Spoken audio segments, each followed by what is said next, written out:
over what the hell happened last NFL season. What questions do we still have about some of these teams?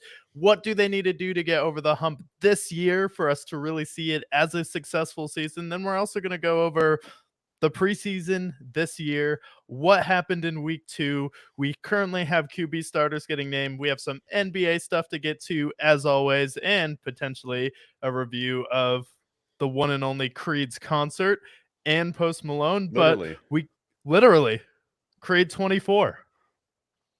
Damn fucking right. I am excited to talk about the Creed concert, but we have other things to talk about first. You were telling me before we got on air that the Vikings are trying to trade for Derek Carr. Is this true information that you heard? Yeah, so the sources on the interwebs and in the Matrix are currently saying that Derek Carr and the Saints are mutually interested, and the Vikings have inquired because JJ McCarthy has gotten hurt, and the Vikings realized they're like, holy shit, we're left with Sam Darnold, the guy who's seeing ghosts, the kid from The Sixth Sense. He's currently our only option at quarterback, and then you have people talking about Sam Darnold. Oh, maybe this is a chance to prove himself. And Kevin Stefanski, not Stefanski, I keep blanking on his name. Kevin O'Connell? Kevin O'Connell. Yeah, they're both Kevin. That's why. Basically said, you know what? I don't think we're in a good place because even if Sam Darnold is bad, maybe I have a chance to resurrect what is left of Derek Carr, take on that contract. We're not paying a rookie for a while, and we think we actually have a chance to somewhat compete this year, at least be a good bad team with Justin Jefferson, Aaron Jones still on that team. We still have Hawkinson and B-Flow bringing the defense along. So what would you think of a reunion with Derek Carr and the Vikings, and what would that mean for the Saints? Because they would be left with currently their rookie quarterback, who they said they like so far. I think for the Vikings, if they were in any other division, I would say, like, great. That's awesome. Fantastic. But you're in a division with the Detroit Lions, who could be the NFC champions this year. You have the Green Bay Packers, who could be the NFC champions this year. And you have the Chicago Bears, who could be the NFC champions this year. Yeah. So then you have the Vikings, who I know they just drafted JJ McCarthy, and he was solid in preseason. No complaints there, but I feel like this is a great opportunity. I know that you don't want to do this, but it might be beneficial. Why not just suck this year and get a really great player in the draft next year? I know that maybe it's not a quarterback, but this team, they have a decent team, but I don't think they're going to be competing with or without Derek Carr. And my biggest gripe with them getting Derek Carr is his contract sucks. Like, his contract was bad when he signed with the Saints, $125 million for the guy.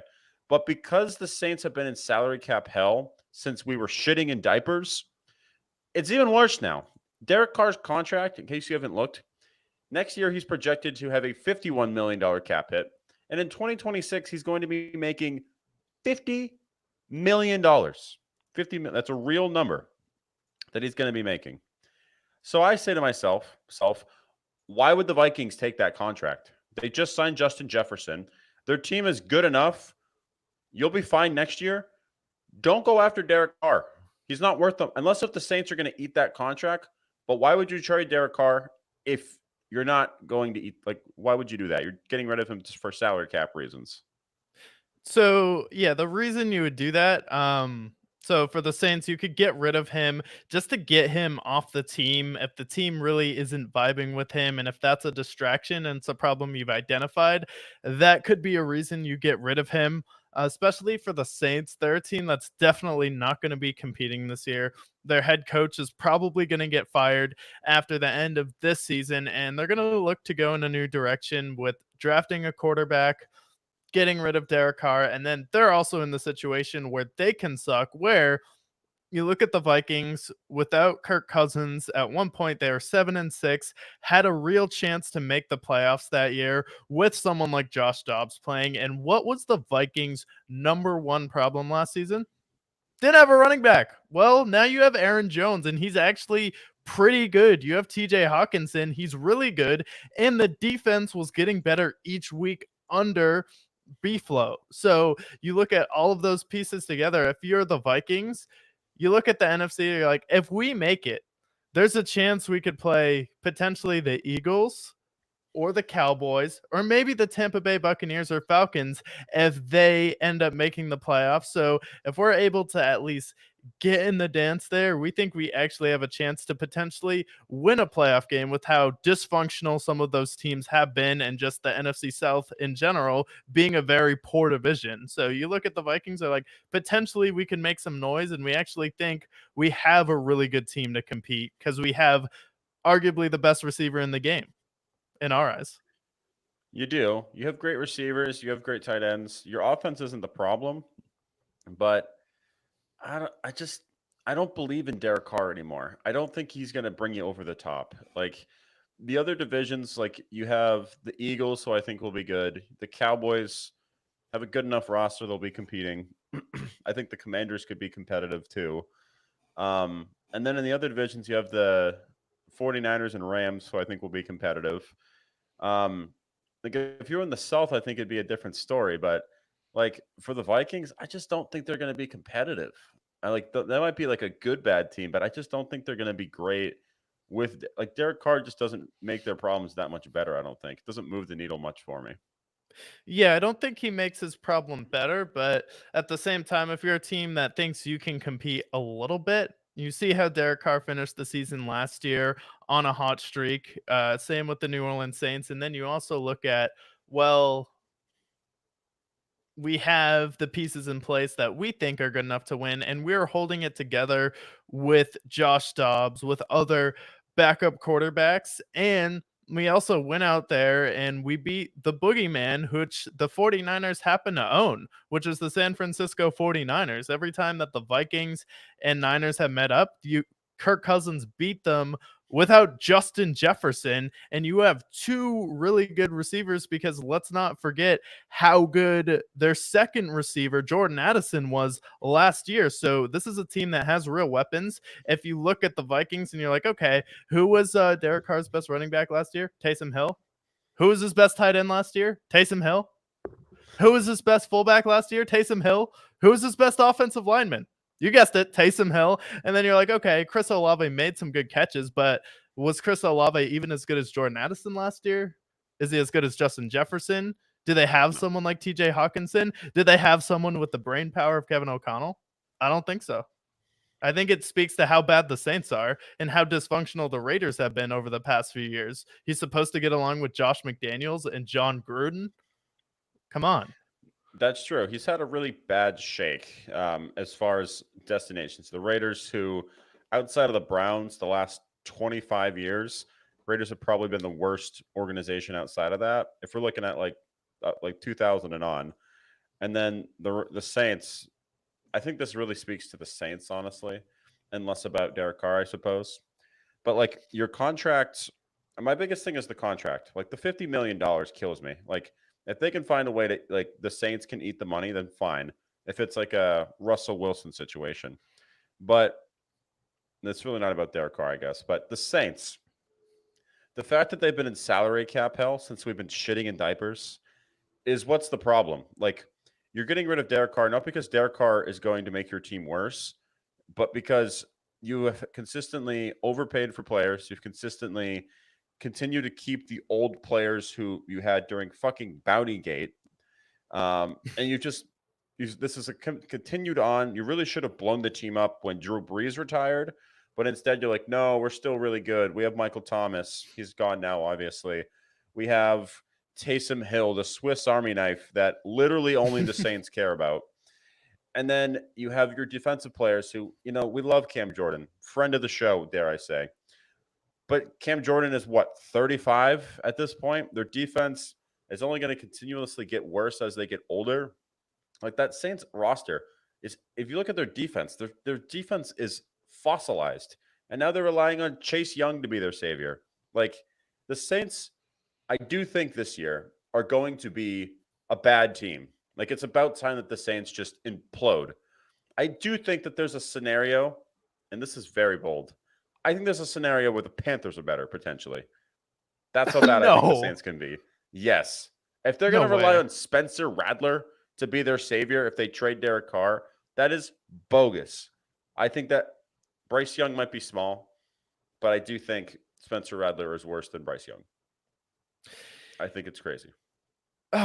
Yeah, there's a chance. And apparently the Saints actually like him, which is why they're willing to get rid of Derek Carr. But maybe the Saints themselves also want to suck this year. But saying that they're going to be worse than the Panthers is just hard, especially because the Panthers, one thing they were good at last year was what? Defense. And then they lost Frankie Louvu and Brian Burns, who are arguably two of the top defensive players in the league, not just on the Panthers. And now they're going to have no one to stop anybody, and they're going to have to score. Where with the Saints, I feel like their defense is always still pretty competitive, and it can stop some teams in some games. And then you'll have a few Taysom Hill games where maybe he ends up taking over at quarterback, and I still would pick them to be better than the Panthers if Taysom Hill played the whole year at quarterback. Yeah, I think the thing with I do think the Panthers are going to suck too. So I'm not here to, you know, gas like the Panthers. But don't you think the Saints are due for a season where they just suck? When was the last time the Saints were really bad? Let's look at their year to year. I'll pull it up. I do When the think that they're hurricane due. hit and they played every game on the road. No. Like maybe let me look at their history. I think that I think they're due. Every year, there's always a team that lets their fans down and has a terrible season. I think the Saints are due for that. The last decade, they've been, 10 and 6, 11 and 5, 13 and 3. Yeah, literally their worst season was the hurricane season. Like since Sean Payton took over, they've been consistently like 7 and 9, 8 and 8, 9 and 8, 12 and 10, whatever it might be. It really hasn't they haven't been like a terrible team since 2005, since the hurricane hit. And this, I think the writing is all on the wall for this year. I think this is the year that they suck. Finally. Yeah. Yeah, I definitely think they'll suck too, especially like the Saints were never really good unless they were trying to injure people either. Like the one year you win a Super Bowl is the one year you cheat. Like with the Patriots, okay, Deflategate, literally Aaron Rodgers came out and said everyone does that. I overinflate my balls. Like, this is nothing new. This isn't trying to injure someone. The whole thing with videotaping people, I don't know, have better security and surveillance in place so people aren't filming you at practice. How about a little security here? Like, and they also won, I don't know, 6 Super Bowls. So if you win one or two, maybe it's lucky if you cheated both of those years, but you only won one year and you wasted Drew Brees' prime. And it felt like the Saints always melted down when they needed to come through with something big. And they never came through unless it was the one year where they were targeting players, whether it was Brett Favre, whether it's some offensive players. Like, you only won a Super Bowl because of Bountygate. Yeah. I think if you win one, it can be a fluke, right? There's plenty of examples of like wins a Super Bowl, falls off a cliff. You can use it in other sports too. But when you win a second one, it's solidified. The Saints made it to one conference championship, and we know obviously they had the infamous non-pass interference call. But outside of that, they never even sniffed the Super Bowl after that. And of course, you can also use the Minneapolis Miracle as well. But the Saints have perpetually choked over the last 15 years. When they've had good teams, they had the Michael Thomases of the world. They've drafted the Chris Olaves. They've had the Darren Sproles of the world. Like they've had great Alvin Kamara. They've had these great players. And on the defensive side, it's no different. They're due. They're due to suck. I think Yeah. this is their year that they just fall apart. Yeah, they're definitely due to suck. And it's not only like an indictment on the Saints, it's an indictment on the city of New Orleans as a whole because everyone is currently moving south right now. And New Orleans is the only city that people aren't moving to and people are leaving. Like, oh, Yeah, why? Yeah, New what's going Orleans on is there? like, build a storm wall when everyone tells us to build a storm wall. How about we just get the insurance money instead and have our entire city flooded? Like you were told, Genius. just build a storm wall and you didn't. and then they got wrecked Yeah. because of it. So But like, if he didn't go to the Vikings, where else would Derek Carr go? nowhere. I think it's I only don't. the Vikings or if someone gets hurt. Aaron Rodgers gets hurt, and the Jets are like, enough is enough. It's time to get Derek Carr. Well, Derek Carr wanted to go to the Jets, and they're like, no, Aaron Rodgers. We want Aaron Rodgers. So they got Aaron Rodgers, and he's played 3 snaps for them so far. So hasn't aged too well for him, but He might. one. I think he's playing this week, though. He's playing in preseason. We're gonna get to see Aaron Rodgers, and then I was surprised to see Patrick Mahomes play in week 2 of preseason. Got some good highlights out of him. Saw your man Xavier Worthy cooking out there. Carson Wentz Monster. looked like dynamite so far. Yeah, no, Xavier Worthy is going to be so good. I actually believe in Xavier Worthy heavily. He's so quick. I think maybe not.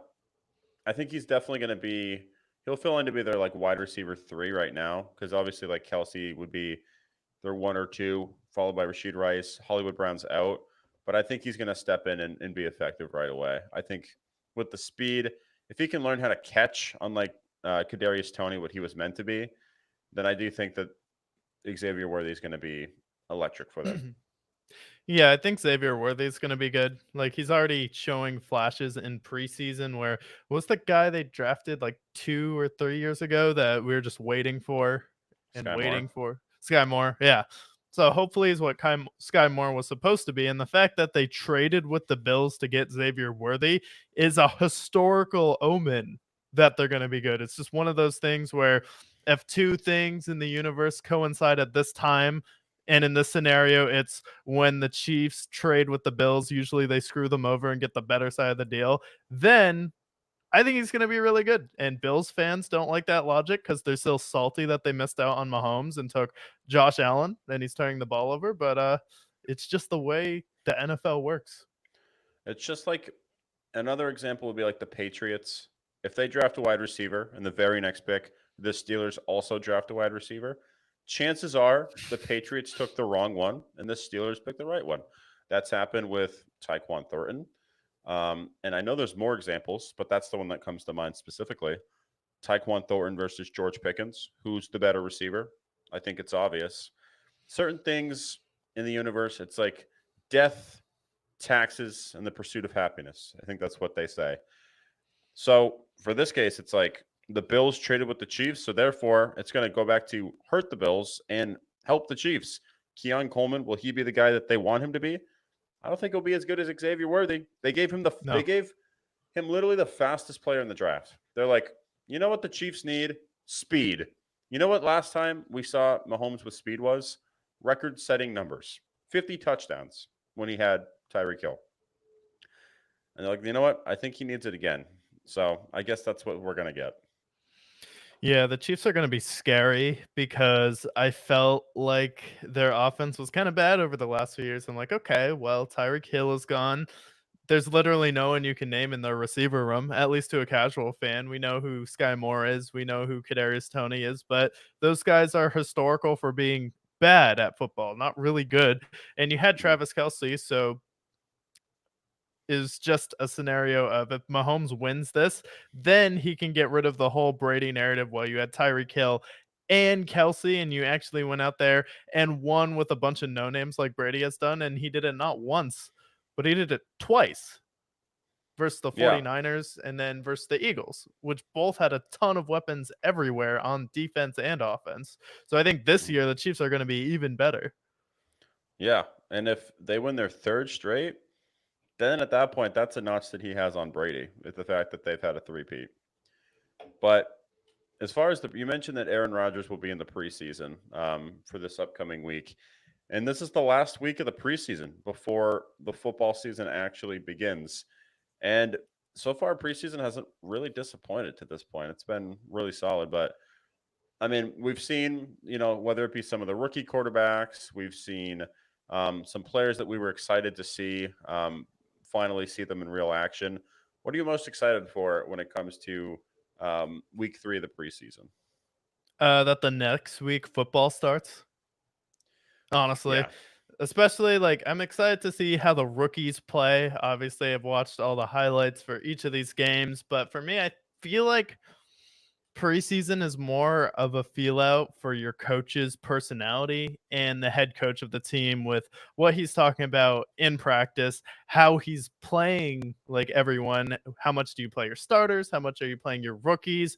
What things are you saying before for why you're going to play in the game? So I think it really is kind of a coaching thing in preseason, but we've seen historic preseasons. Like if someone could have won the Super Bowl of preseasons last year, the Steelers would have been a lock to make the Super Bowl based off the preseason they had. But excited to see Rodgers play for the first time after his Achilles, and then just seeing if Daniel Jones doesn't look completely inept, like he was someone who just played football for the very first time, like he did last week.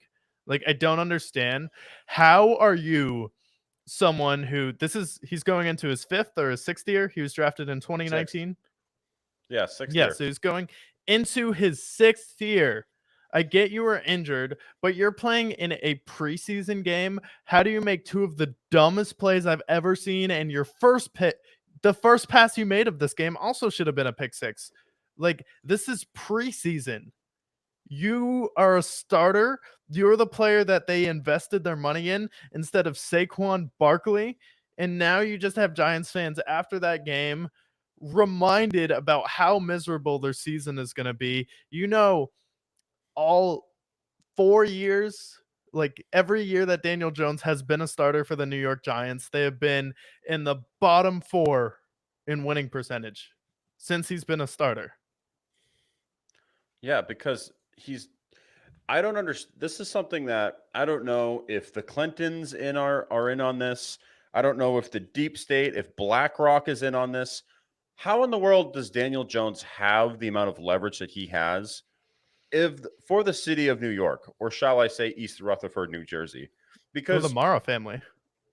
or the mayor, like, does he have blackmail on them? I don't understand. I'll pull up Daniel Jones' stats because it's really impeccable, to be honest. 22 and 36 as a starter. His QBR for his entire career has been 85. He's had 62 touchdowns, 40 picks. He's also fumbled a whopping 46 times since he has taken over the league, which is the most in the league. So Yeah, no his shit. That's a turnover. crazy number. 46 fumbles. 46 fumbles in 5 years. That's also including that he was out for most of last year. So that could be much more. So the thing that kills me the most is the fact that Giants fans still believe in this guy. Like, he's proven to be dog shit for 6 years now. Like, what are you waiting for? Tell me the arc where a guy who has been terrible for you for the last half decade. Where's the arc where, okay, it's his sixth season, now he's a Pro Bowler? That doesn't happen. You can use Geno Smith. That's not the same at all. Like, Daniel Jones, I mean, when they had Tommy DeVito come in last game, it looked like he was the better quarterback. The receivers looked competent.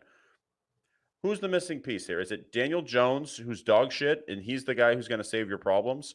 Or is it literally any other quarterback that makes these players like the Wandale Robinsons of the world, Malik Neighbors, make them look really good? Maybe your quarterback that you're paying $140 million to is holding everybody back, including your team, who actually, on paper, you look at their defense, they have some nice players on defense. Their offense could use some work, but pretty decent overall. It's your quarterback. Your quarterback is the problem. Get rid of Daniel Jones if you can. Now, Yeah, but our offensive line, though, like, that's been the excuse every time. Like, at some point, when there's one consistent problem, no matter who you sign, no matter who you draft, I mean, I feel like I'm not a Mac Jones fan, but I feel like he's had much more consistent stretches of football than Daniel Jones has. The fact that he's still on the team and now that he grew a beard, somehow he's this magical guy with all this riz. Like, stop it.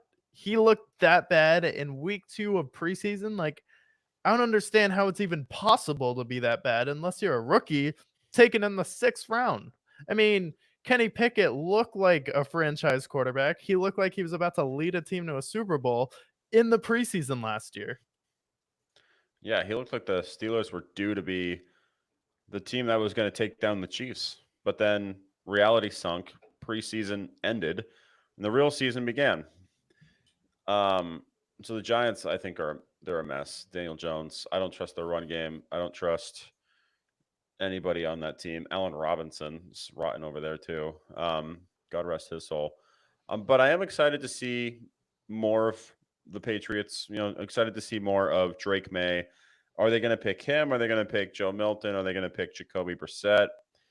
Should know the answer by the end of next week, I assume, after they've seen more tape with these guys. My gut reaction, I think they're going to go Jacoby Brissett to start the season because I think that's why he's here. Yeah, it's such a waste though, because like we know exactly what Jacoby Brissett is, and it's not like you're the Kansas City Chiefs here, and you're like, all right, we may still make the playoffs with Alex Smith, and in fact, we did still make the playoffs with Alex Smith, and he had a typical Alex Smith playoff game where he's like, I can't throw the ball 15 yards down the field. But we accepted that. We sold tickets. We were still relevant. It wasn't like we were punting an entire season by letting Patrick Mahomes play. But Drake May, this is the exact same scenario as if the Bears starting, I know he wasn't as ready as Drake May is, but starting Andy Dalton over Justin Fields, there's really no point. And I think Drake May is only going to get better with experience. He's more dynamic than Jacoby Brissett because he can actually move a little bit. And then also look at your division, because if Drake May is starting to come on at the end of the year and you can get some lucky wins because your defense is still good, even though you lost Matthew Judon, still think it could be a good defense. Look at the Bills. Okay. We don't really know what they're going to be because they lost basically half their team, most of their secondary. They only have Von Miller and Matt Milano at this point. And then Matt their Milano's out offense, too. yeah, Matt Milano's out too. And then their offense, we just don't know yet. I mean, Josh Allen's still going to put up numbers. The Jets with Aaron Rodgers, we don't know. Very dysfunctional organization still. Just look at what happened with Hassan Reddick, who they traded for, and how they treated him. And just look at Miami, who can't win a big game. So if you're the Patriots, it's like, what do you have to lose by playing Drake May? You know he's going to be your starter in a year, so just do it now.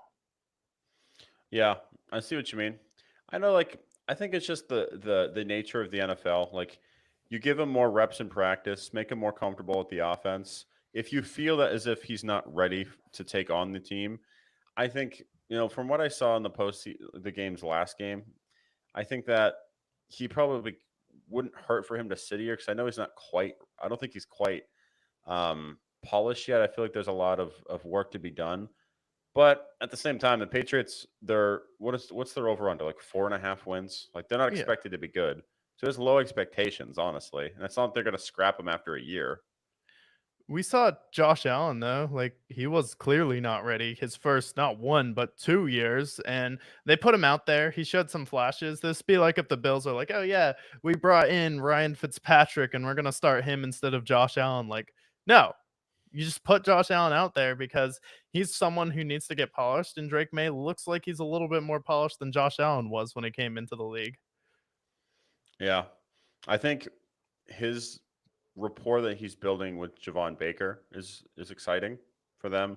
Patriots offense, I still think is going to be an eyesore, but hopefully it's an improvement from what we've seen the last 5 years with the screen games and the curl routes and the hitches. Like, can we stop with that shit?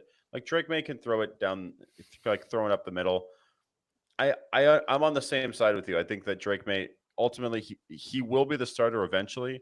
So him starting in week 6 or him starting in week 1, does it really make a difference for the Patriots if they do that? I don't think it is. I think they're going to still be just as good or just as bad regardless. Like their defense will be good, their offense will be bottom 10 in the NFL, and then there'll be a tough out for one of these teams come playoff time. Yeah. Yeah, by week 6 though, like he would have 6 more weeks of experience, because if Jacoby Brissett starts, then who's getting most of the reps in practice? Wouldn't be fair to still give Drake May starters reps and then have him sit behind Jacoby Brissett because we know he's not an NFL starter. He's a fill-in guy. Yeah, yeah, he has proven to be that guy. And Speaking of fill-in guys, though, I saw Josh Dobbs on the 49ers. Holy electric. shit. I'm not wishing anything on Brock Purdy, but wow. That's gonna be like a situation where people come in, they're like, "Yeah, see, I told you Brock Purdy is useless," and be like, "How do you not know this man's name? Do you not know Josh Dobbs, who came out of nowhere for the Browns, for the Vikings, and was an absolute legend last season? The past 2 years, he was the one who took down he almost knocked out the Jaguars his last year with the Titans. He gave them a huge run for their money. Played electric in Minnesota his first game there off the plane and then found a way to win that football game. I mean, that's definitely I feel like that'll be a conversation if Brock Purdy gets like a wrist sprain or something. They'll be like, "Oh, see, told you Brock Purdy is just a system guy and Josh Jobs should start." Josh Dobbs should start somewhere. I want to see him play a full 17 games, because he's turning into like this generation's Ryan Fitzpatrick. He's played for the Titans, he's played for the Browns, the Vikings. Now he's on the Niners. He's played for a million teams now, and every time he steps in, he gives this team a certain amount of juice. Now the 49ers obviously don't need much juice. They've already been very good, but like whether it's the 49ers that will play him eventually, if it's an injury to Brock Purdy, or if it's a team like the Giants get fed up with Daniel Jones, they cut his ass, or it's a team like I don't know, like the Vikings who just had their injury, maybe they bring back Josh Dobbs because he knows the system. I want to see him start at some point this season because he's just there's something about him. The bald-headed assassin, dare I say. We miss him in the league, and he can't. I know he's not maybe a full-time starter, but he's just so fun to watch. We need him. Bring him back. Yeah, he's so fun to watch and same thing with Gardner Minshew. Officially named the starter for the Las Vegas Raiders. Congratulations to Gardner Minshew if you're out there watching this, friend of the show. But what are your thoughts on this? Because I think Gardner is someone who never really got a fair shake. He was competitive with an awful Jaguars team, had a good pick to TD to pick ratio there, and then he goes to Indianapolis, fills in after Anthony Richardson gets hurt, and they almost make the playoffs. And Gardner Minshew, really, with the rookie head coach, wasn't all that bad last year, and they just ran into a better Houston Texans team, even though kind of just missed the throw at the end of the game. But I think just as a starter, Gardner Minshew is really solid, has a good personality, and fits kind of the identity of the Raiders team this year with Anthony Pierce. Yeah, I think with that team, if their defense can be as good as I think it will be, and how good that defense was the last half of the season, I think that um, how much are they really going to need out of Gardner Minshew ultimately? You have good receivers, right? You have Jacoby Myers, you have Devontae. Um, I guess their biggest question mark is running game, but ultimately, I think that if he can put up 24 touchdowns, 10 picks, throw for like 3,500 yards, and be efficient for them, then ultimately this Raiders team is going to be in the playoff contention. I think that right now my projections for them are like 8-9, 9-8, which I think is super fair for them. But I mean, I think Gardner Minshew, he's good enough that with a really good defense that they can win a lot of games. The Colts defense, I think, is a step below what the Raiders are going to be this year. And I think that he's got better weapons at this point. So really it's like if they can have a good run game and their defense can be strong, then this team is going to win games. Yeah, and they got the one and only Brock Bowers as well. Still have Devontae Mhm. Adams there, and then Gardner Minshew's also someone he doesn't really turn the ball over a lot. Like maybe he'll have a bad fumble or interception here and there, but he has a good pick to interception ratio for someone of his caliber. So is he gonna win you the game? No, but we've also seen Nick Foles go out there and get really hot for a period of time. So can he get hot and super cold? Definitely, but he's not one of these top guys, but you know that going into it. Yeah, I mean, he's a bridge guy, but of the bridge quarterbacks, I think he's one of the better ones because I think the way he fits in the locker room, He's efficient. It's not like he has these meltdown games where he's going to throw 5 interceptions. Like when he faces a team like Baltimore, okay, maybe he'll be overwhelmed a little bit. Or if he faces like a Cleveland Browns defense, like, okay, maybe then. But for the most part, and the Browns game last year, he played very well. But if he's playing a top defense, maybe then you worry. But otherwise, I don't think he's ever going to like play you out of games at any point. He's still going to play and be competitive. Yeah, you just don't want the game to be in his hands where he has to win you the game, but he won't necessarily lose it for you either. So I'm excited for the Raiders. I'm excited that Garner Minshew was named the starter. Definitely better than Aiden O'Connell there. So excited to see what the Raiders do this year. Um, Overall, Jan- what are your thoughts currently on the rookie quarterbacks that we've seen in week 2 of preseason? I know your boy is in a lot of people's headlines right now for Denver. Yeah, so the Broncos announced the 35-year-old Agent Fossil Bo Nix as the starter for this team. Um, you know, it's the preseason. Can we relax a little bit? How many times we literally talked about earlier in the show how the Steelers won the preseason last year, and Bo Nix has won the preseason this year. Like that's great. It's also 2 games and a couple of drives, and we're anointing him as what? You listen to Colin Cowherd, it's like the Broncos have just found the re-coming of Jesus Christ. Like this guy is going to save the Denver Broncos from poverty. It's like, no, they won't. The Broncos are still going to be the Broncos. Bo Nix is still going to be old. And I think the Broncos are still going to be a bad team because their number one weapon is Cortland Sutton, who is a 2. And then the running game, questionable as well. Their defense, not in love with either. Their team, like the Broncos, are not going to be great. They're not going to make the playoffs. Bo Nix is going to be fine at best. Can we pump the brakes on Bo Nix a little bit? I don't want to hear it. It's the fucking preseason. Relax. It's the preseason. Also, if you are someone who's a quarterback and you're 35 years old because you lived at college, you love the college life, you're at college forever for whatever reason, probably because you're not that great at football, and then you come into the preseason with all of this experience, what do you think you're going to look like? Oh yeah, he looks like a quarterback that's played a while because he has played a while because he stayed in college forever. I mean, we talked about Kenny Pickett, we talked about the Steelers, but we've seen time and time again players look like superstars in preseason.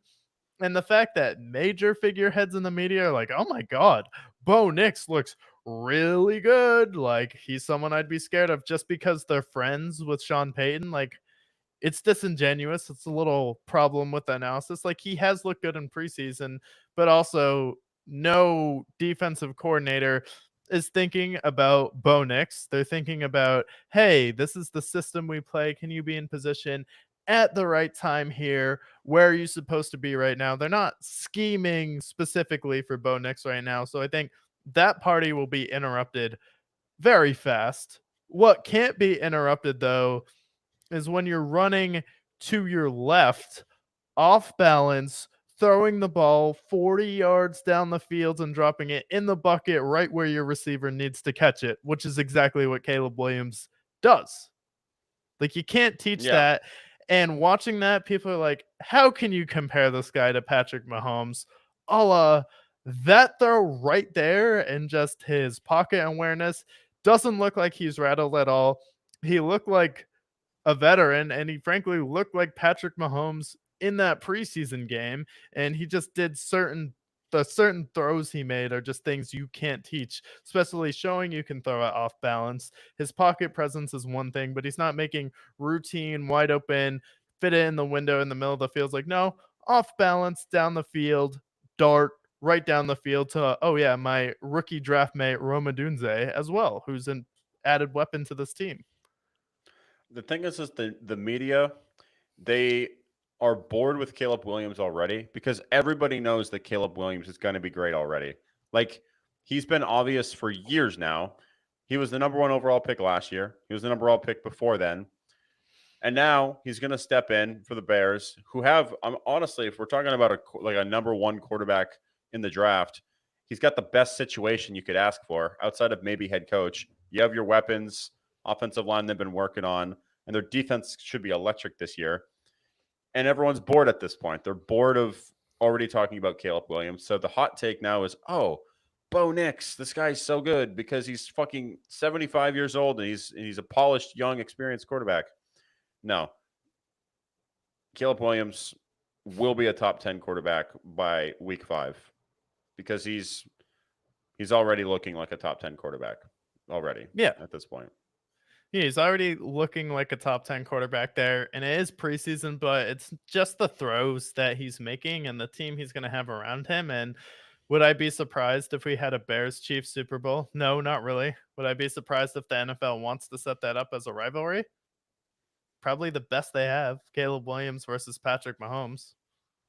Yeah, honestly. I mean, especially it seems like he's next. Caleb Williams is next. And the team that he has around them, the talent, and just he's got a certain swagger about him. He does breed top 10 quarterback. I think he's got the moxie. He'll be in the conversation for top 5 potentially by year's end. Yeah, definitely. Like we kind of know the top 4 quarterbacks right now, but we're waiting for someone to fill in that 5 spot when Aaron Rodgers or Matty Stafford retires. Yeah, 100%. The only other quarterback we haven't talked about yet is Jaden Daniels. He's the QB1 now for the Commanders, which we all expected. How have you thought about Jaden Daniels to this point? Yeah, I mean, he should be the starter here. He's made some good throws. It's definitely going to have a lot of growing to do. My worry with him is he's in Cliff Kingsbury's system, which is very much throw the ball down the field. So there's definitely going to be a lot of interceptions, but as long as he can take the punishment better than Kyler did, which most NFL players who have an average height should be able to. So I think Jaden Daniels will definitely be good for the Commanders. How good? I'm not sure because not necessarily a huge believer in Dan Quinn or Cliff Kingsbury at this moment right now. And your organization, still leaks sewage into the locker room and doesn't have clean water. So it's still a mess in Washington, but I wish him the best. I wish him the best. I know Commanders fans think of him as the next RG3, which I don't think that's the arc you want, but that's a whole nother story. Do But they anyways, really? oh, there, yeah. Commanders fans, they believe he's the next Robert Griffin, but not like. Yeah, I hear Robert Griffin. I'm like, oh, the guy who had one good season and then was derailed with injuries. Is that who you really want to anoint him as? I don't think I want that for them. What I've noticed so far with him is their offense is very conservative. Not a lot of big throws. He's making his throws. He's mobile, so he can make some plays with his legs. But I have a feeling this offense is going to be very cookie cutter, very simple, simplistic, which for a rookie quarterback, that makes sense. So the team, I don't know. I have a lot of questions and marks with their age on this team, especially on the defensive side of the ball, especially because they got rid of their whole defense as well. And then on their offensive side, we have a player like Terry McLaurin, who I know is a good player, but he's never had a great quarterback situation. Will we see that finally happen this year with Jaden Daniels, especially with the Cliff Kingsbury air raid attack? Maybe. But then the rest of their weapons, like Jahan Dotson, he's fine. And then who else is there? Their tight end, Logan Austin Thomas. Eckler. Oh, Austin Eckler, yeah. Tell me, so this is actually, I'm glad you reminded me of this. Have you seen Austin Eckler's photo, his team photo for the Commanders? Look it up. No. I'll send it to No. you if I can. Oh Yeah, my send God. it to me. Just look at Austin Eckler Commanders. Does it just look wrong? No, I have a particular feeling. I have a particular when I see him as a commander, I'm like, oh, he looks washed. 100%. Let me see if I can send this to you. All right. I'm going to text Just this looks to you. old. Oh, he looks so old. All right, Marcus, where are you? There we go. I'm texting this to you. It's not even. God fucking damn it. Hey Jamie, can you airdrop that to me? Jamie, airdrop this to me. Let me send it to you. We Anyways, need a Jamie. we do need a Jamie. Jamie, if you're out there, Come find us. Apply below if you want to be a Jamie. We're taking inquiries right now. Yeah. Hold on. I'm gonna get the photo, but yeah, the Commanders. My problem is you have a bunch of players like the Bobby Wagners of the world. You have the Austin Eckler's of the world. You have I don't even know who their tight end is at this point. I'm Yeah, just not convinced that they're gonna be the saviors that they need them to be. that was my problem with their offseason was they signed a lot of players, but they signed a lot of old players. Yeah.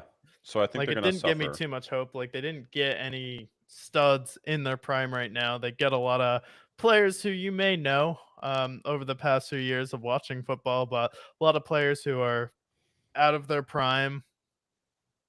I know people like Dan Quinn, but he also blew a 28-3 lead. Doesn't give me too much confidence that he's gonna take this team to the next level, especially because he was a defensive head coach who blew a 28-3 lead. Sure, do you need a score? Yes. It was Kyle Shanahan. Does he have a hand to play in that? He does, but at the same time, you can't let a team come back from 28-3 if defense is your specialty. Yeah, exactly. Oh my god, that Tell me he doesn't doesn't look look right. washed. Tell me he doesn't look washed in that photo. Oh yeah, he's there for the paycheck. I compared Austin Eckler there's like Matt Forte on the Jets. It's the exact same thing. Honestly, Austin Eckler has never been like a very efficient running back. He's just been like more of like a receiving back. And honestly, he's kind of just a replacement for Antonio Gibson. Um, and I think he's better than Antonio Gibson, but he's never been like a great running. If you look at him, like yeah, he's a great fantasy option these past years because he'd have 15 catches for 100 yards and then rush for 7. Like that's been his game for the last 3 years. He's done. Sorry, Eckler. We love you, but it's over. Yeah. Yeah, it kinda bodes the question too, like, how did we get here and what happened last season? And this is basically if you're in a time machine and you didn't watch anything that happened in football, or maybe you're one of those people that'll watch a game, watch a movie, and then you can't remember it the next month. You have no idea what happened. Well, we're going to let you know everything important that happened last season and questions we still have and what we learned last season, kind of the expectations of teams coming into last year and some of the major disappointments. So, last year, what were some of your biggest disappointments of teams coming into maybe you thought you had high expectations for, but it just completely went sour? Yeah. For me, um, I was excited to see the Jets. I think the Jets are a good team.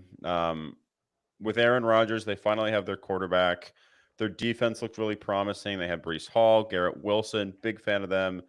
And then their season died before it even began.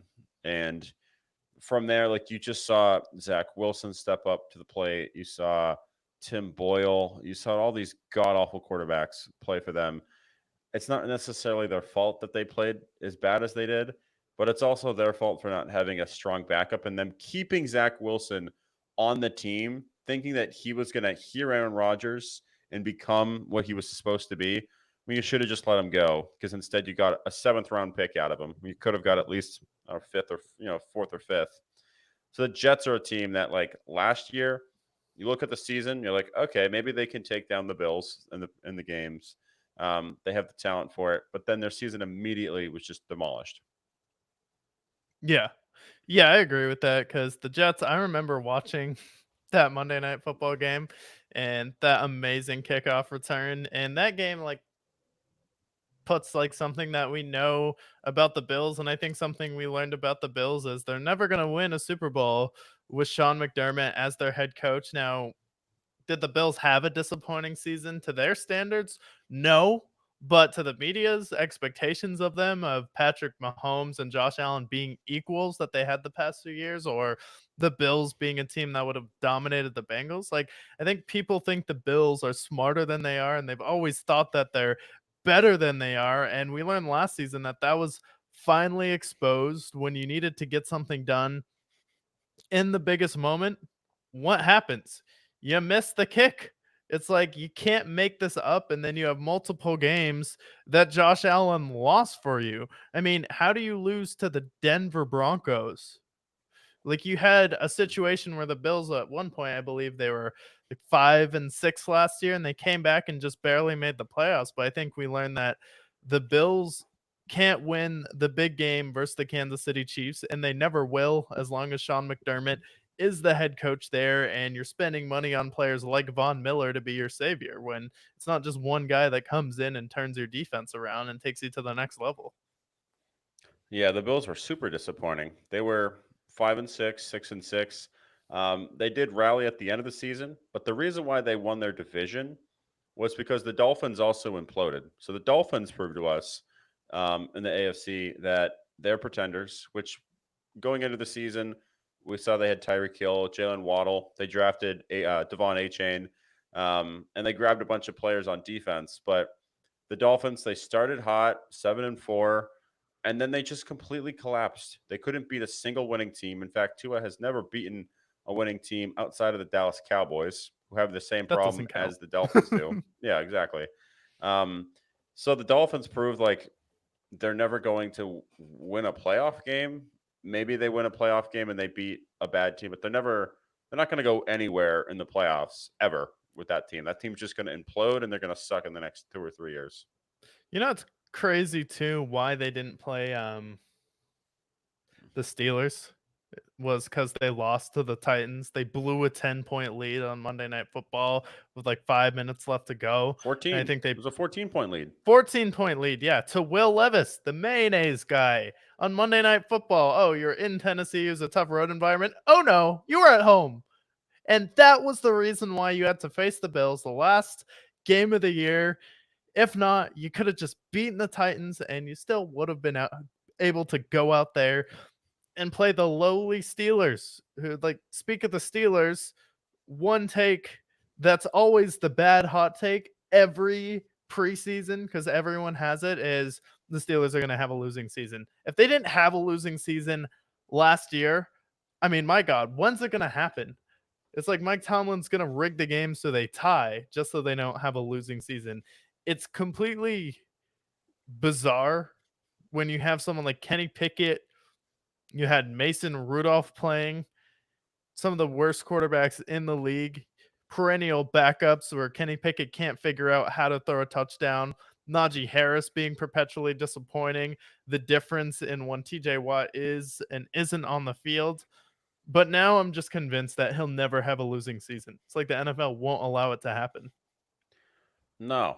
And I don't love their quarterback situation at all, to be completely honest. But Russell Wilson, better than Kenny Pickett. Justin Fields, probably better than Kenny Pickett. Like the quarterback situation is better. It's still not ideal. And their offense this preseason has looked god awful. And I do think that they're going to have an offense that you're not going to want to watch. Um, Maybe they get Brandon Ayuk and it looks a little better, but this the Steelers, you're right. Like they're gonna win a game 10-7, 7-6, 5-0. Like we're gonna have those kind of games with the Steelers, and we just have to accept that that's the reality that we live in. The Steelers are going to win a bunch of 14-10 games, and at the end of the season, they're going to be 9-8, and they're going to make the playoffs, and they're going to lose, and that's going to be the reality until Mike Tomlin decides it is not, and that is what we have learned. Yeah. And then last season, we also had our dreams crushed. At least the people in Jacksonville did. I don't know about my dreams specifically, but the Jaguars completely were in a position to take over that division last year. You went toe to toe with the Chiefs, and Trevor Lawrence turned it over 2 times in a row in the last 2 drives. They had 2 turnovers versus the Chiefs, but we're like, this could be the year where they get over the top right. You go out, you get Calvin Ridley there, but stupid decision after stupid decision, like passing on Aiden Hutchinson, saying his arms are too short, and now we drafted an absolute bust who hasn't had an impact here. And then let's throw 5-yard route to Travis Etienne out of the backfield again and again and again. How many times are we going to do this? And now our solution is, well, they replaced not Cordero Patterson, Calvin Ridley with Gabe Davis this offseason. So I don't think it's going to get much better. And the fact that this team falls apart without Christian Kirk just doesn't give me any hope that they have a chance to be even the second best team in their division this year when we have the Colts and the Texans. And I think we learned that those two teams are the future. You know what? It's hilarious to me because I do think that at this point I can say that the Jaguars and the Dolphins are basically the same team. They're both in Florida. I have my questions with their roster. I don't think the Jags have any sort of moxie either. There's no swagger. Trevor Lawrence, I know he's more talented than Tua, but at the same time, he plays to the level of a average quarterback. You look at his stats, they're not jarring whatsoever. It doesn't seem like he has the same passion for football as some of these other quarterbacks do. And you saw they were literally in the position to be the 1 seed last year. They were 7-4, and they completely choked. They were 2-7 to end the season, which was pathetic. And they proved to me, and maybe they can prove me wrong this year, but I don't feel very optimistic. The Jags are frauds, and they're always going to be frauds. Their organization, their owner is a psychopath who was going to make Urban Meyer a part of the stadium creation. They were literally going to make Urban Meyerville before they realized that fucking finger gun boy was maybe not the head coach that they wanted. So then they hired Doug Peterson, who, he had his 15 minutes of fame 8 years ago and beat Bill Belichick, and he deserves his flowers there. But the Jaguars are frauds. I like Travis Etienne. I like Christian Kirk. But all of these players, like their team, their wide receivers are maybe the worst in that division. Their running back situation, you have Etienne and then Tank Bigsby, who can't run, has no legs whatsoever, runs like he has two broken legs. And then their defense. What the fuck is their defense? Trayvon Walker, bum. The only good player they have on defense at this point is Josh Allen. And Josh Allen's a good player, don't get me wrong. Who else is on that defense that we can point out? Their defense sucks. Honestly, at this point, I'd put the Titans defense over them. Honestly, I think there's a real point that the Jags could finish last in the division. If Will Levis is good, they're cooked. The Jags are screwed. Blow it up. Yeah. Yeah. Will Levis is more interesting to watch. He's like if you go out and get a Dairy Queen Blizzard, maybe you get a large when you get Will Levis and it upsets your stomach, but at least it was really good and entertaining at times. With Trevor, it's more like you left a Blizzard out for a week, and watching the Jaguars offense is like drinking a sour milkshake at times. It's just not interesting to watch. There's nothing dynamic about it. And you can't win football games unless you have that piece who can take it over the top, unless you have one of the guys in Brady and Gronk or Mahomes and Kelsey. You know what?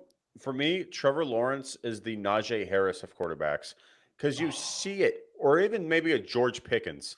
Both of them, Yeah. you see the talent there. You know that they have the moxie, right? And especially if you watch them in college, you're like, yes, these guys were good players. Najee Harris at Alabama, and obviously Trevor at Clemson. Like you see it, you've seen it before, but yet when you look at the stat line, you're like, oh, this guy sucks. George Pickens is another guy where you know he's fantastic, but he's unfortunately in a dog awful situation. He really is the George Pickens or Najee Harris of quarterbacks. He has the talent. He has the talent to be a top 5 quarterback, but for some reason, he just constantly edges you at a long. And it's been like that for his entire career. I'm just waiting to see Trevor Lawrence be the Trevor that they've been talking about, the guy that they were talking about when he was in fucking middle school. But instead, we're just seeing this guy be completely fucking mid. That's all I'm Yeah. seeing. It's so Yeah, frustrating. no. I agree with that. And same thing similarly with the Dallas Cowboys. Now, what do we see spectacularly last season with the Cowboys? Well, we saw that they can't beat a winning team, which is a common through line with them, and they made the playoffs. God bless them. But we were the only show picking the Green Bay Packers. Yes, we picked the Green Bay Packers before the playoff game. Probably the only people that did besides James Jones to pick the Packers. And Jordan Love came out, kicked their ass, and for some reason, Jerry Jones kept Mike McCarthy. He's now still their head coach. I don't understand why, but Mike McCarthy's still the Cowboys head coach, so he learned Cowboys not going anywhere under Mike McCarthy and Dak Prescott last year, because if you can't beat the Packers when they're the youngest team ever to make the playoffs, similar to the Thunder, and it wasn't even like, oh, they got lucky, you lost a close game. They're Few things embarrassed. go the wrong way. They got completely embarrassed, and this was like Roethlisberger Steelers style get embarrassed by the Cleveland Browns. This wasn't like prime Roethlisberger with the Steelers, but like you understand, like Big Ben's old, fluky things happen, and most of those Steelers games were fluky. This was a complete and utter domination, and now CeeDee Lamb is crying on the sideline during the game, and now he can't get a contract either. And there's questions about whether Jerry Jones is mentally fit enough to run the team. Yeah. What they proved last year was they can only everything that you alluded to there, that they can only beat up on losing teams. The problem, if we're looking at it for this year, is last year they only beat teams with a losing record or teams that they were far superior to. This upcoming season, they face teams who had teams that had a winning record last year. They have 11 games on the schedule with teams that had a winning record last year. And some of those teams that I don't include are teams that we expect to be better.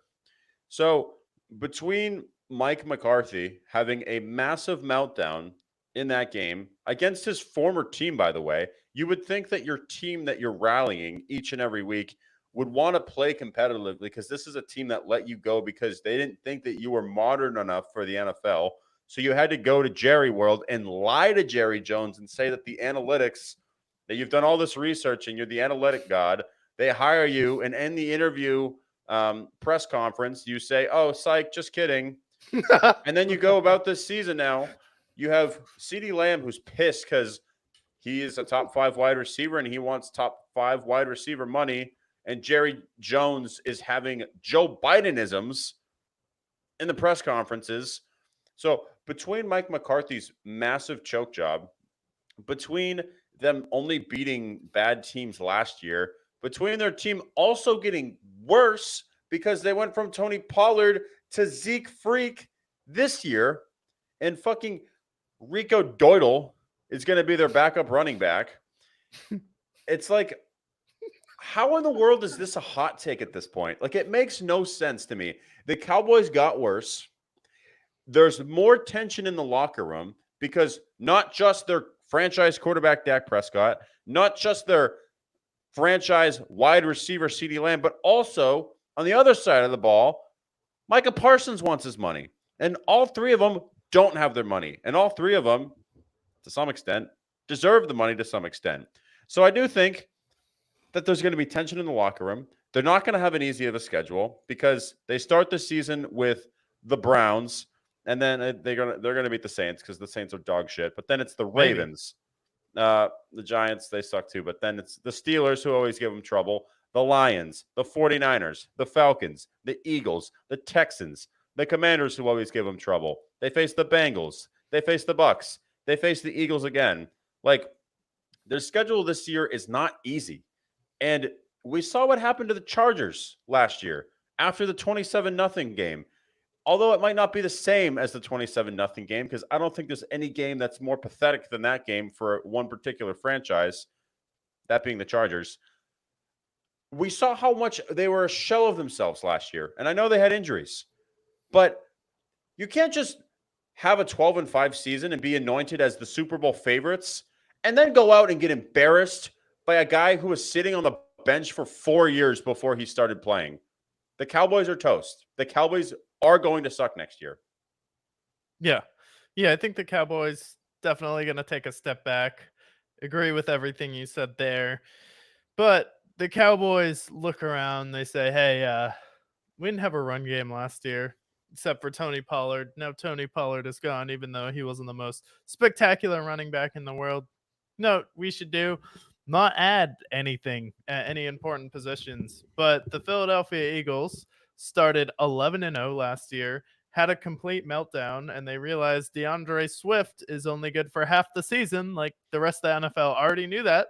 But upon learning this information for the first time, even though we already knew, they're like, okay, let's go get Saquon Barkley. How about that for an upgrade after losing all of our games after going 11-0 to the and then losing to the Tampa Bay Buccaneers in the first game? Why don't we go out there and rub in the Giants' face their best player that they chose Daniel Jones over, and we can rub it in the Cowboys' face as well because he went from one team in the division to the other, not named Dallas. Are you any more confident in the Eagles, or do you still think that with Sirianni's rocky relationship with Jalen Hurts, which we learned about last season, and also last year we learned that Nick Sirianni has a babysitter on the sideline? Yeah. The thing is I believe in that team more than I believe in any other team in that division. Simply because they have the best quarterback, they have the best running back, arguably the best wide receiver, although I probably would take CeeDee Lamb. And I do think their defense all around is probably better. So I still think they're going to win the division. However, I do think that they're going to have some ugly wins, and I don't expect them to go very far in the playoffs. Because at the end of the day, when it comes down to coaching, I'm not convinced in Nick Sirianni. Like the fact that you have to have a babysitter and the fact that your team completely melted down last year, that's not nothing. That's something. Yeah. The fact that you were 11-0 and you finished the season at 11-6, um you lost Six, what did you yeah, you lost 6 consecutive games. seven, including That's the Bucks. yes, you start off 11-0, you ended the season 11-7. That's not nothing. And it wasn't injuries that did it either for the most part. Like team was relatively healthy for the most part. So what happened? How does it that doesn't just happen. There's something weird in the air there. It was weird too because it just looked like Jalen Hurts was pouting the entire time. He looked miserable. He looked like he didn't want to be there. No. I don't think Nick Sirianni will be the head coach at the end of the next year. Like when the season's over, I think he's Yeah. let go. Yeah, and it's tough, especially after you get to a Super Bowl and lose. It's pretty tough to get back to the Super Bowl and win that if you're a head coach. So that'll definitely be a tall task for him.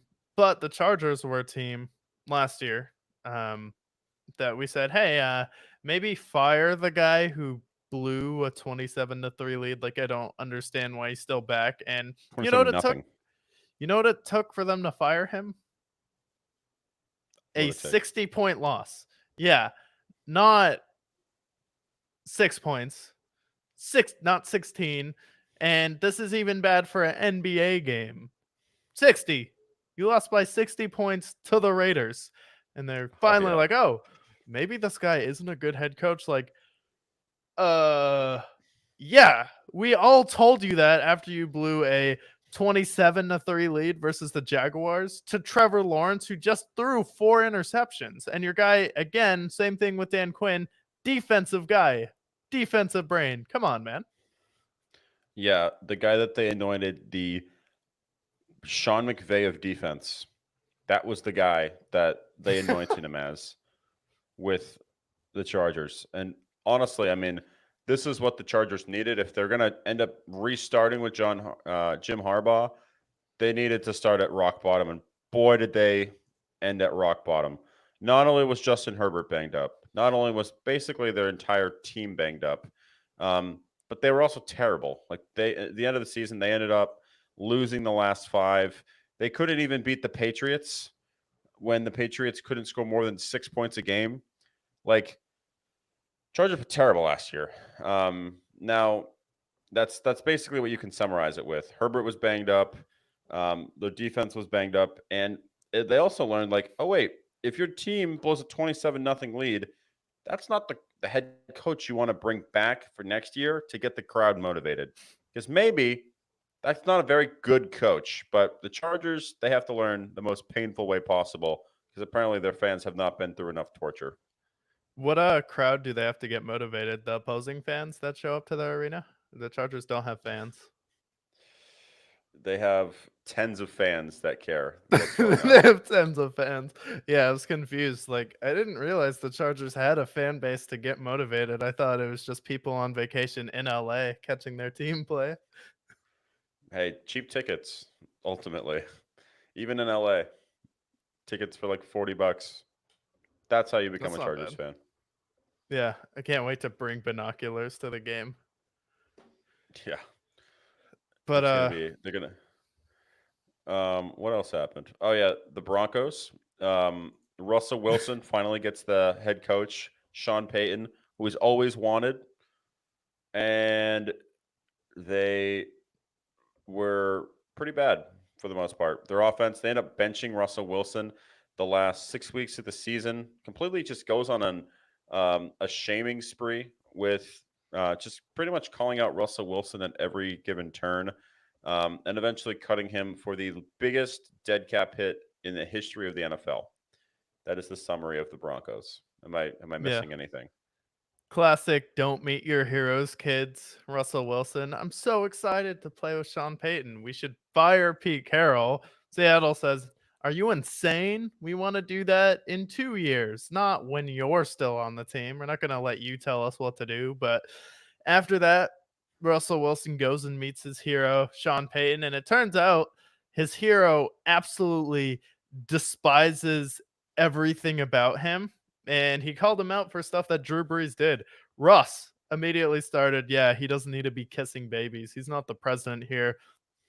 Didn't Drew Brees probably kiss more babies than any president in New Orleans? He was taking shots at him all year. And then he was talking about, like, oh, yeah, I just want the best. We would never tank. We would never bench a quarterback for an ulterior motive because I think we need to be in the best chance to succeed. And then the exact same season he benches Russell Wilson because he doesn't want him to get injured, even though it'd probably still be the best option for them to succeed. Yeah. No, and then they benched him for Jared Stidham. And they ended the season well. They're also in a playoff hunt, by the way, because they had just won 5 straight, and they just lost, and then they basically just lost out from there. Like they Yeah, were in they the were looking playoff good. hunt. They kind of sabotaged him a little It bit. would have been better to see Russ in the Broncos in the playoffs than the Steelers with Mason Rudolph versus the Bills. Like, the Broncos had just beat the Bills on Monday Night Football. Like, that would have been a much better game. You robbed the fans of Denver, you robbed Russell Wilson, and you robbed us, the viewers at home. Yeah, and I don't think as much as Russell Wilson has struggled in Denver, I think the treatment that he had last year was borderline just wrong, like Yeah. completely wrong. He didn't deserve that treatment. Um, Speaking of treatment, you know what else we learned last year? what? David Tepper is the worst owner maybe in NFL history. I know we talked about Shad Khan with Urban Meyer, but he repented of that. But David Tepper is the guy who's throwing drinks on fans here. Has no clue what he's doing. I'm pretty sure every single year with him as a owner, he's fired the head coach, if I'm not mistaken. How's your quarterback supposed to grow if you're hiring a new head coach every single year? And his brilliant plan as well. Terrible on offense last year. Let's go get Deontay Johnson. And I'm also going to get rid of both of our good players on defense, not trade them for 2, 3 first round picks to the Rams. No, no, no. What we're going to do is trade them for a second and a fifth round pick to the Jets. Now that sounds more like it. Did I miss anything with David Tepper? I think I did. Oh no, no, you forgot one thing. Um, they had DJ Moore, and they needed a quarterback for DJ Moore, and they wanted to get Bryce Young. So to help Bryce Young out, they traded DJ Moore, who he's ultimately going to throw to, and the first round pick for next year to the Bears so that they could take Bryce Young. The Bears can ultimately select a tackle that draft. And then the very next draft, after the Panthers are the worst team in football, they basically traded DJ Moore and Caleb Williams for Bryce Young. Yeah, that's it. Yeah, just that. So Yeah, that trade drives me nuts. Like, literally, we'll be walking home and I'll be like, am I dreaming, or did the Bears get Caleb Williams and trade, like, did the Panthers trade DJ Moore and Caleb Williams? Like, did they actually do that? And you're like, yeah, no, they did. They did. You're not imagining it. It's like, I feel like this isn't real. This isn't reality that we're supposed to live in. I think that it happened for a number of reasons, but I genuinely think it's because the NFL curses said, Chicago, you have dealt with Rex Grossman and Jake Cutler, Mitch Trubisky's, and all the torture that you have gone through as being a Bears quarterback. Now it is time to make things right. So we are going to make the most lopsided trade in NFL history. Even if Bryce Young is serviceable and he's a starter and ends up being formidable, there is no way they're ever going to get the value that they traded for that. First overall pick, they basically traded who could be potentially a top 10 quarterback by the end of this year, and DJ Moore, who, by the way, last year had one of the best seasons.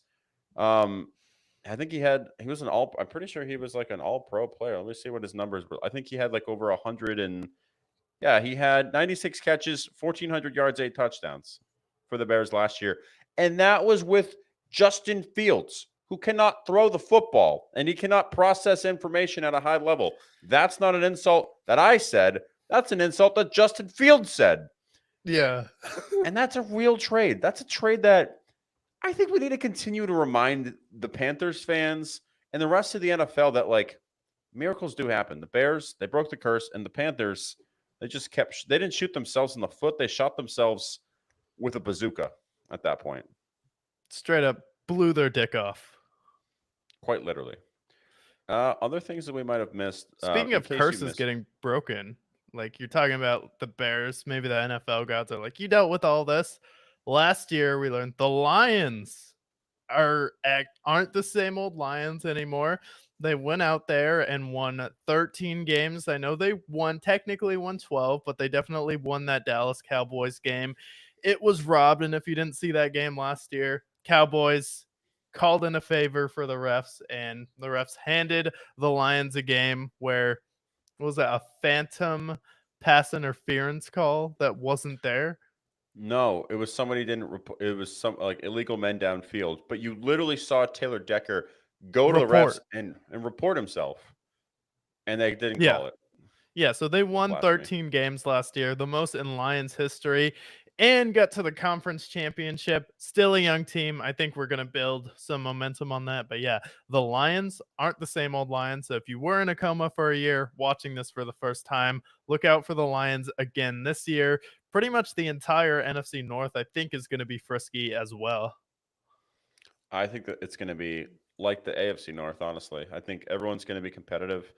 Other like highlights to breeze through from last season, we had the renaissance of Joe Flacco. Yeah, I would say that was the most interesting story. That was like the most fun thing that happened during the season, was Joe Flacco kind of saving it, won the comeback player of the year, took it away from, literally snatched DeMar Hamlin's heart out of his chest to take that award from him. Yeah, which is the second time that's happened to him. That's crazy.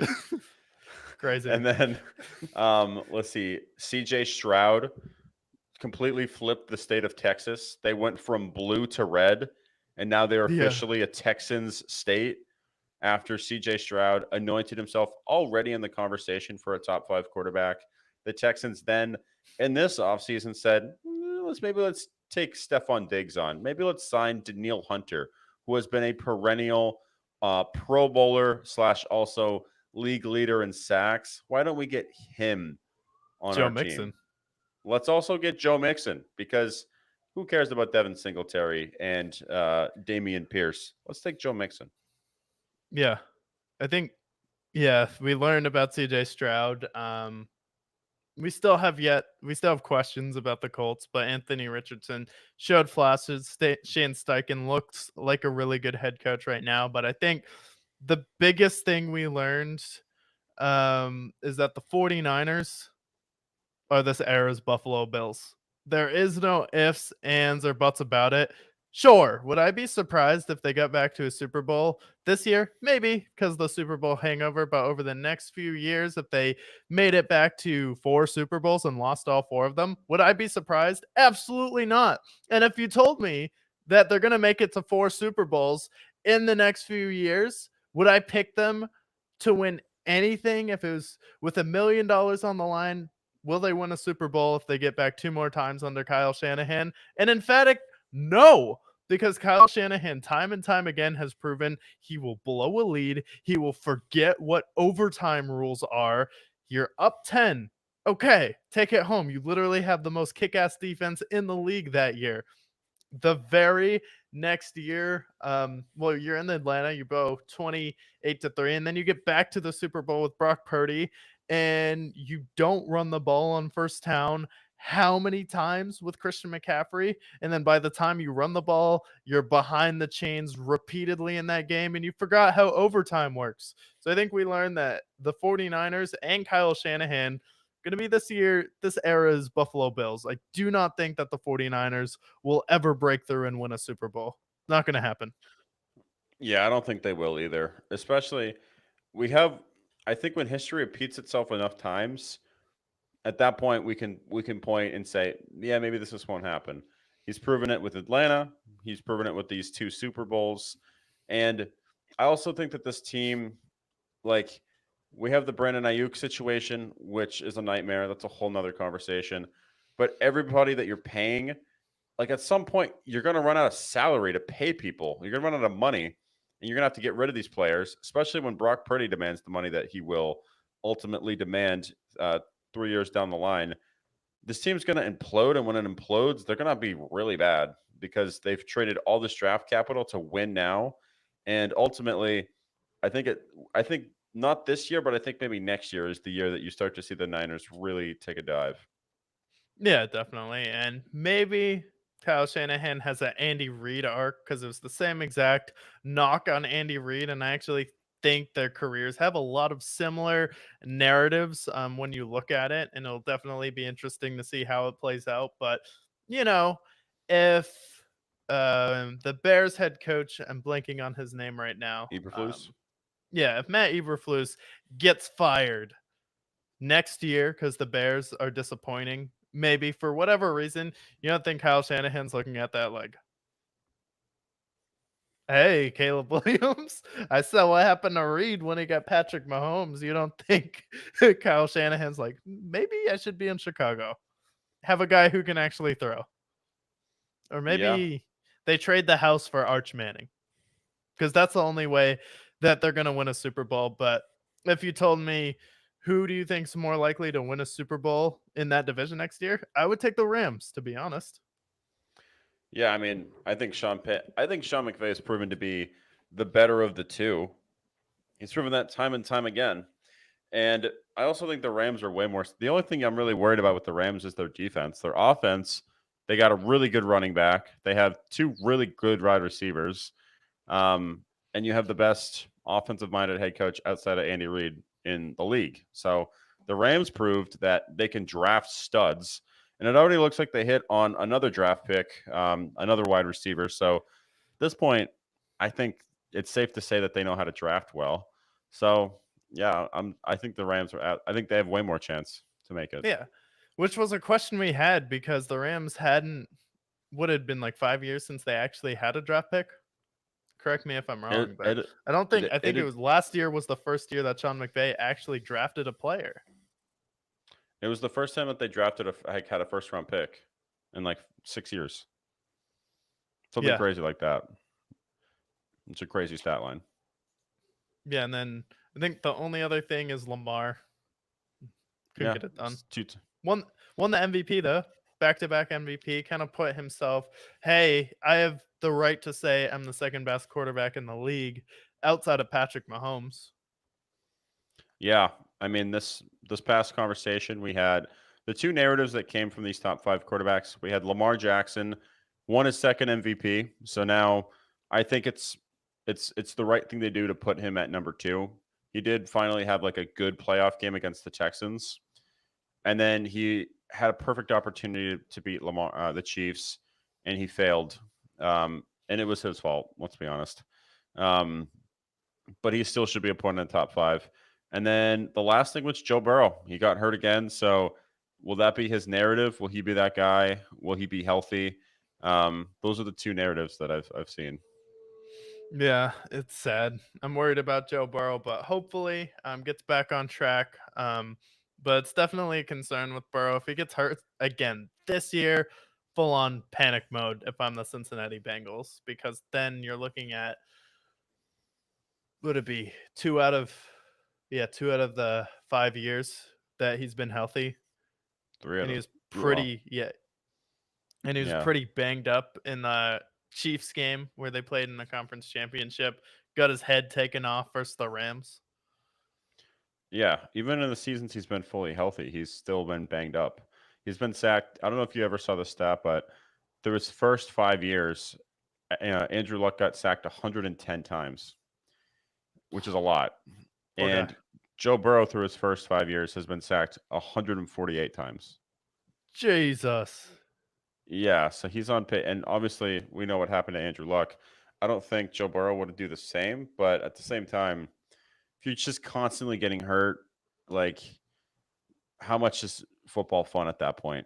And I really hope that's not the arc, because Joe Burrow is probably my favorite quarterback at this point, but that would be devastating. Yeah, that would definitely be devastating. But it did set a trend this year, and it's something to keep an eye on going into next year. But also, basic things that happen. If you're relying on us because you were in a coma last year, didn't know who won the Super Bowl. Surprise, surprise, it was the Chiefs. Patrick Yeah, it was the Mahomes, Chiefs. Kansas City did it again. And as stated before, it was because Kyle Shanahan reverted into his normal choking self. Where the most frustrating part about it, and this is the last thing I'll say, is you're the head coach that everyone's like, this is the most brilliant guy at designing the run. He's the best offensive run schemer we have in the league. But what does he not do when he needs to do it the most? Is run the football. He's like, no, I'm smarter than you. I can throw the football. No, you can't with Brock Purdy against Chris Jones, who's immediately in his lap every time. And don't forget good old George Karlaftis with the Chiefs as well. No, he completely. I think he just crumbles under the pressure, which is why he's not going to win a Super Bowl. He should have 3 Super Bowls right now, as a just in general, just a coach or coordinator, and he has 0 to show for it. In each of those games, he's choked away a double-digit lead, Yeah. and he's done it. He's done it 3 separate times. At this point, like, how many times are we going to just give him the call? Like, just be like, okay, whatever. It's Patrick Mahomes. Like, no, you fucked up overtime. You gave the ball to him. What are you doing? Complete mess. Absolute Yeah. nightmare. So fire the defensive coordinator. That's what we need to do. But Yep. speaking of championships, Carmelo Anthony recently sat down for an interview talking about how much he loved Team USA being on the sideline. He was kind of the coach of that team because Steve Kerr decided not to coach. He basically let LeBron coach the team. And then we had Melo coaching the team from the sideline. He's like, you know what? I wouldn't trade my 4 gold medals for an NBA championship. Yeah. I mean, what do you think of that, like, legacy wise? Like, 4 gold medals, NBA championship. For me, if you're on Team USA, maybe another country, it means a little bit more to you. But Team USA, it shouldn't matter if you have a gold medal. The expectation is that you win. And if we lose, it is a colossal failure. Like, just terrible because we didn't even have a Wemby. France was the best team then. There's no competition. It was literally prime Melo, Kobe, Dwayne Wade in his prime as well, Ron. CP3, LeBron, like when he was in his prime as well, maybe DeMarcus Cousins. But the fact that you had all Kevin Durant, James Harden, Russell Westbrook, like that team, you're saying 4 of those gold medals is equal to one NBA championship. I call cap on that. Imagine if Jason Tatum said that. Everyone would be all over him, even after he retired. People would probably still be going at him, but Jason Tatum was like, "Yeah, I think this gold medal is better than the NBA title I just won." Like, was That's it? not. No, it's a load of nonsense. And I'm looking at his numbers now. This is a guy who scored 28,000 points, was a 10-time All-Star, 6-time All-NBA, and is known as like one of the best scorers of all time, like one of the best mid-rangers of all time. And like you can't really talk about the 2000s without him because he was just incredible. And you're telling me that the 4 gold medals, you mentioned all the players that he played with, and it's exactly what I agree with you there. Like the gold medals, if you're Team USA, like you have to win the gold medal. You don't have a choice. It's not like with Joker where Serbia, it's like him and a fucking trash man by day turns into a basketball player by night. Like, no, it's not the same. If you're a US Olympian basketball player, you're winning the gold medal. If you're going to play in 4 Olympics, you're going to win 4 gold. That's just how it is. That's the expectations you have as an Olympian. Compared to that, let's go back to the fact that he is ringless. He's in the conversation then with the likes of Allen Iverson and Charles Barkley and players who are all-time great players, but they're known infamously for not having a ring.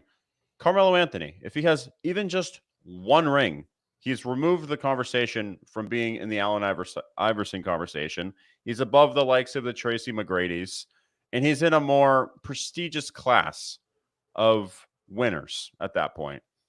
1 ring for Carmelo Anthony makes him, instead of him being like a top, I don't know where you put him, top 75, top 50 player of all time, to like at least top 30, top 25 potentially with how effective he was as a scorer.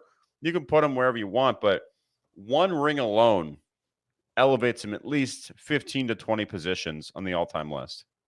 Yeah, definitely. Look what it did for Giannis when he won a ring. Like Giannis Mm-hmm. wins a ring when it's pretty much just Drew Holiday, who was boss the 5th option for Boston, and Chris Middleton as his 2, who no one like people knew who Chris Middleton was, but until Giannis got there, people were like, oh, Chris Middleton, he's pretty nice with it, but Melo never got out of the second round with the New York Knicks, and he just has some abysmal performances where if you're going head to head with Indiana, you shouldn't be losing to Paul George. Like that's a series. If you're one of those dudes, especially from the 2000s, that's a series you need to take over, and you need to beat Indiana head to head against Paul George. And some of those games are kind of similar to the Jason Tatum games where he didn't really have a great shooting night. But the problem is when Melo doesn't have a great shooting night, what defense is he playing?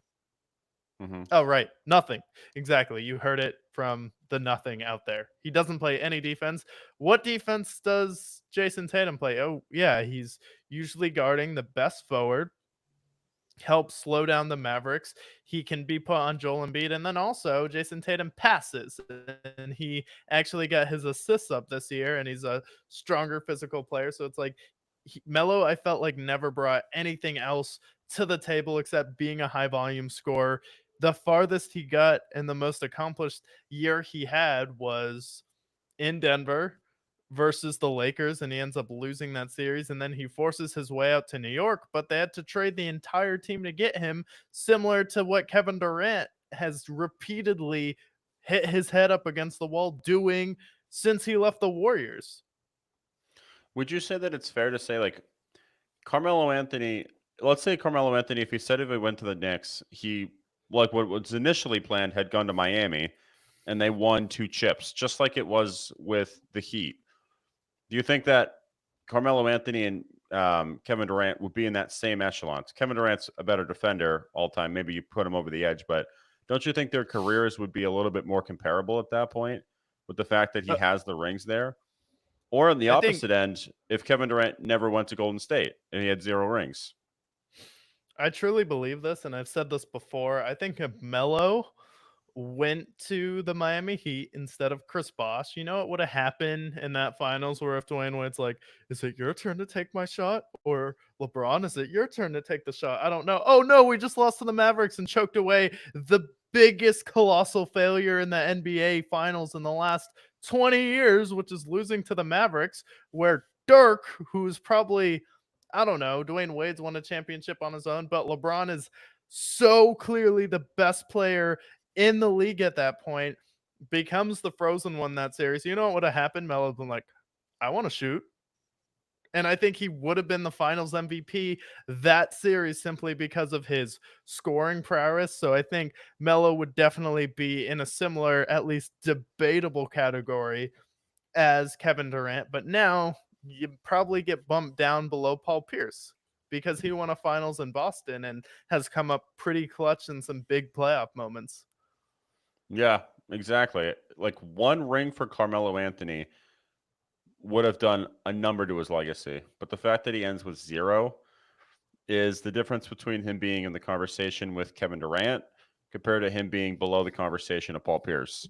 It's pretty drastic if you look at the all-time list, as far as I'm concerned. You're known as a Yeah. scorer and not a winner, essentially.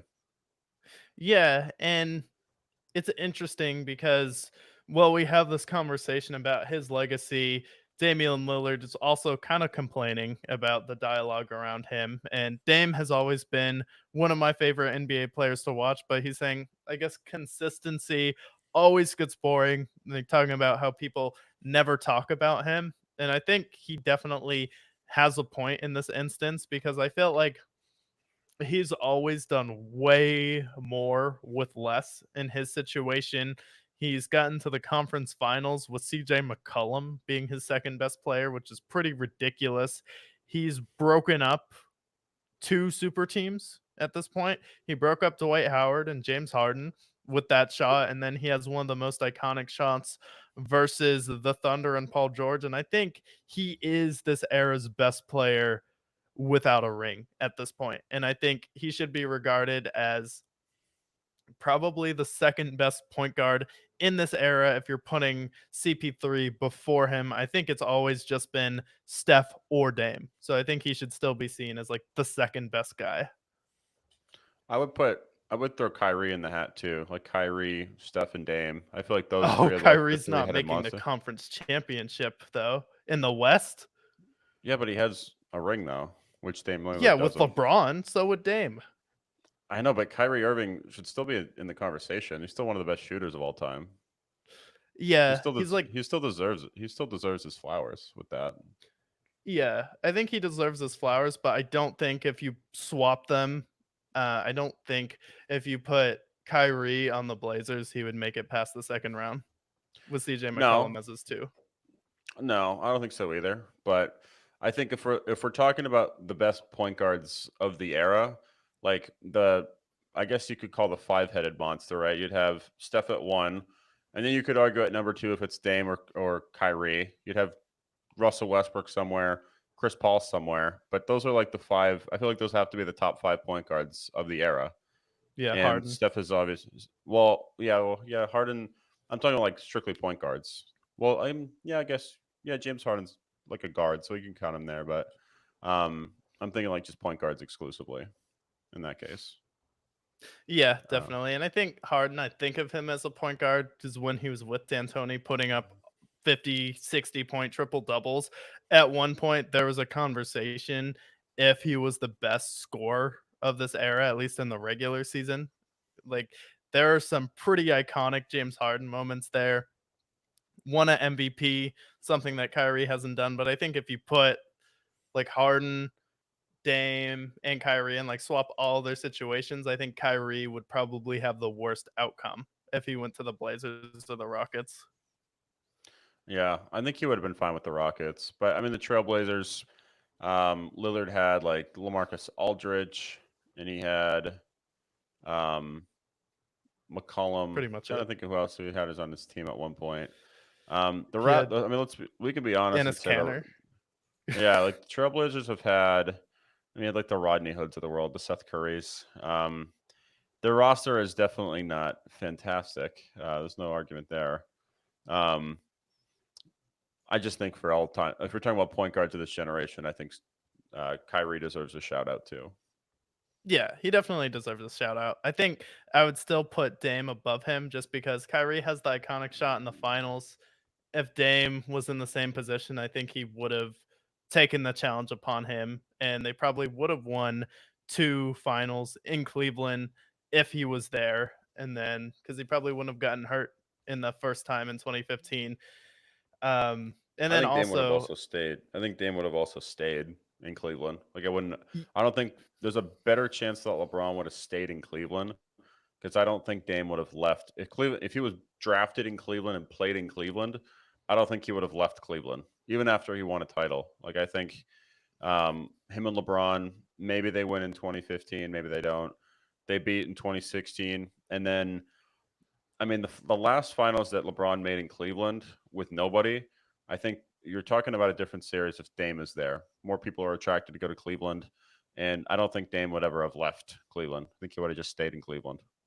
no, he would have never left LeBron, especially because he had the whole loyalty thing there, so I'm excited to see what he does with Giannis. I still think if him and Giannis are both healthy, I wouldn't be surprised if the Bucks won the championship.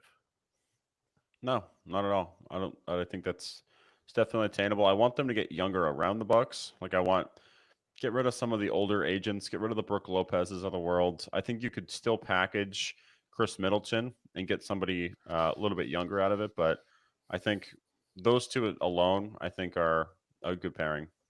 Yeah. Yeah, I think he has a point. I think there is a chance though that he'll just kind of be a forgotten player of this era. Like people will talk about the Paul Georges of the world more than him for some reason. Yeah, I just, which is a shame. I do think Dame Lillard, he'll be a Hall of Famer, and I think, but ultimately, what's going to kill both of these guys? We were just talking about Carmelo. It's the same idea. Like unfortunately, in the NBA conversations in the NBA circles, if you don't win a title, you end up being forgotten. You have to win at least one, I think, to be remembered. If you win more than one, then you become in an even special place. If Dame Lillard can win two, then that conversation changes completely. Then it's not an argument of who's the second best point guard of this generation. It's obviously Dame at that point. And then it becomes you look at the rest because then also like when you win a title, the rest of your time before then is recontextualized, right? Like we go back to Kyrie Irving, for example. Before Kyrie and LeBron formed up, the fuck did Cleveland do? Which I know their team sucked and they were god awful, but like they didn't do Exactly. anything. So he wins the title. He then becomes second or third best point guard of the generation. Dame Lillard, you go back, he wins a title with Milwaukee. You're like, oh shit. Well, he brought fucking Miles Leonard to the Western Conference Finals. Like Yeah. shit. Like we recontextualize it when they win a title.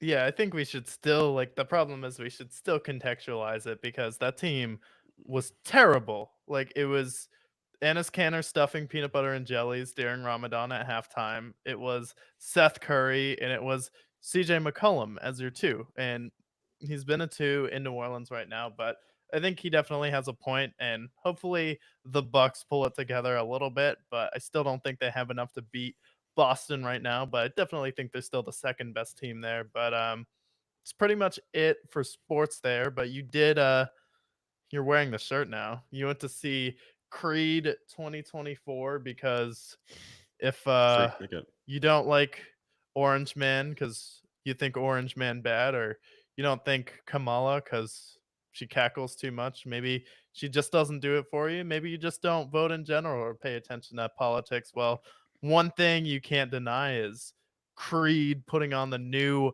national anthem, taking over Sweet Caroline. Sweet Caroline, who it's higher right now, taking the Hmm. world by storm. I got a free ticket to the concert. I had a friend that Yes, let's had go. a spare ticket, and he's like, "Do you want to go to Creed?" And I was like, "Of course. Why would I not want to go to Creed?" We Who would? killed. Well, yeah, I'm like, I'll kill a fucking six pack before I go. I'll be fucking all buttered up for the show. I'll have a few drinks at the show.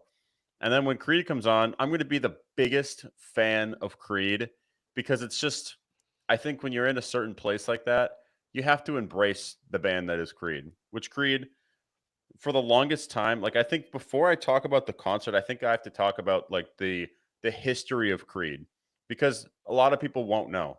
Like Creed in the 2000s were huge, right? They had Higher, they had Arms Wide Open, they had all these big songs. And then that era of fucking Nickelback, Three Doors, all those growly, Three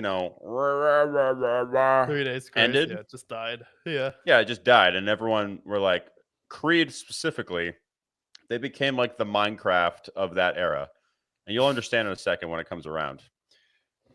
So, like, for 20 years, like, you play Creed at a party and people bully the shit out of you. They're like, you're fucking, what are you doing? Creed is not cool. You're a loser. And similar to Minecraft, like Minecraft is super popular. It dies. And if you mention Minecraft, fuck you. Why are you playing Minecraft? Minecraft's for losers, basement dweller. And then a couple of years go by and people pick up the game again, Minecraft. People pick up Creed again. Like, oh shit, I'm not going to tell anybody, but this game, this song, it fucks. And then eventually enough people come around to it and they're like, you know what? No, Minecraft, all-time great game. And Creed, guilty pleasure or not, they make bangers. So I go into that concert knowing that I will embrace Creed for who they are, which is royalty for rock at this point. Scott Knapp or Scott Sapp has a really crazy story too. I don't know if you watched him on Theo Von tell some of those stories, but wow, what a life that guy's lived. I know he's had a lot of addiction and he's overcome a lot of it. So I don't know his full story, but I know that he's gone through hell. He's had a lot of legal troubles at one point too. Was he the one who's like in a Christian band? Yeah, Creed's a Christian band. Oh, it's a Christian band? Technically, yeah. I didn't even know that. Like, Yeah. I know Skillet is like a little bit more obvious, but I didn't even know. Yeah. No, Creed's a Christian band, technically. It's But like Kanye. Didn't know it's a Christian artist until he doesn't make it obvious at this point. But so Creed, you go into the concert, you kill a six-pack before you go in there, and you're ready to rock. Like all of us want to hear Higher. We want to hear Arms Wide Open. We want to hear One Last Breath. Those are like the songs. We all want to hear the same 4 or 5 songs. The whole concert, we're all there to hear the same 4 songs. So I decided, do you know the band Finger 11 that does the song Paralyzer? They do the I'm not paralyzed, but I seem to be struck by you. I think so. It's vaguely familiar. Yeah, we're walking to the pavilion, which you haven't been to the pavilion. It's in the middle of fucking nowhere. Like it's where you would do a camping trip. But it's just literally like it's just fucking parking. It's just a parking lot instead of It's in a Guilford, campground. right? Isn't that like It's a in Guilford. It's at like a ski mountain. Yeah, exactly. It's just basically instead of it being a campground, it's a parking place that people park, I guess. You go in there, and as we're walking in, that fucking Paralyzer song's playing, who I guess was just the opening act. We kill some drinks in there. Creed comes on, and by then I've had like 8 or 9 beers. I'm like, great, I'm ready. I'm ready to rock. And I think there's like certain tropes that like a drunk person at a concert has to be like funny and acceptable. One of them is like you have to sit in the way back of the concert and yell like as if you're in the front. So at one point, the singer Scott Stapp is just like, "I got this shirt here. I want to give this to the biggest Creed fan in the audience," and I'm like, "It's me. I'm right here. Me." Keep in mind that I'm in the farthest part of the concert. You couldn't see me if you tried. And I'm just literally the furthest way back. I'm like, me, pick me. I'm your biggest fan. I love you, Scott Stapp. And I'm just screaming.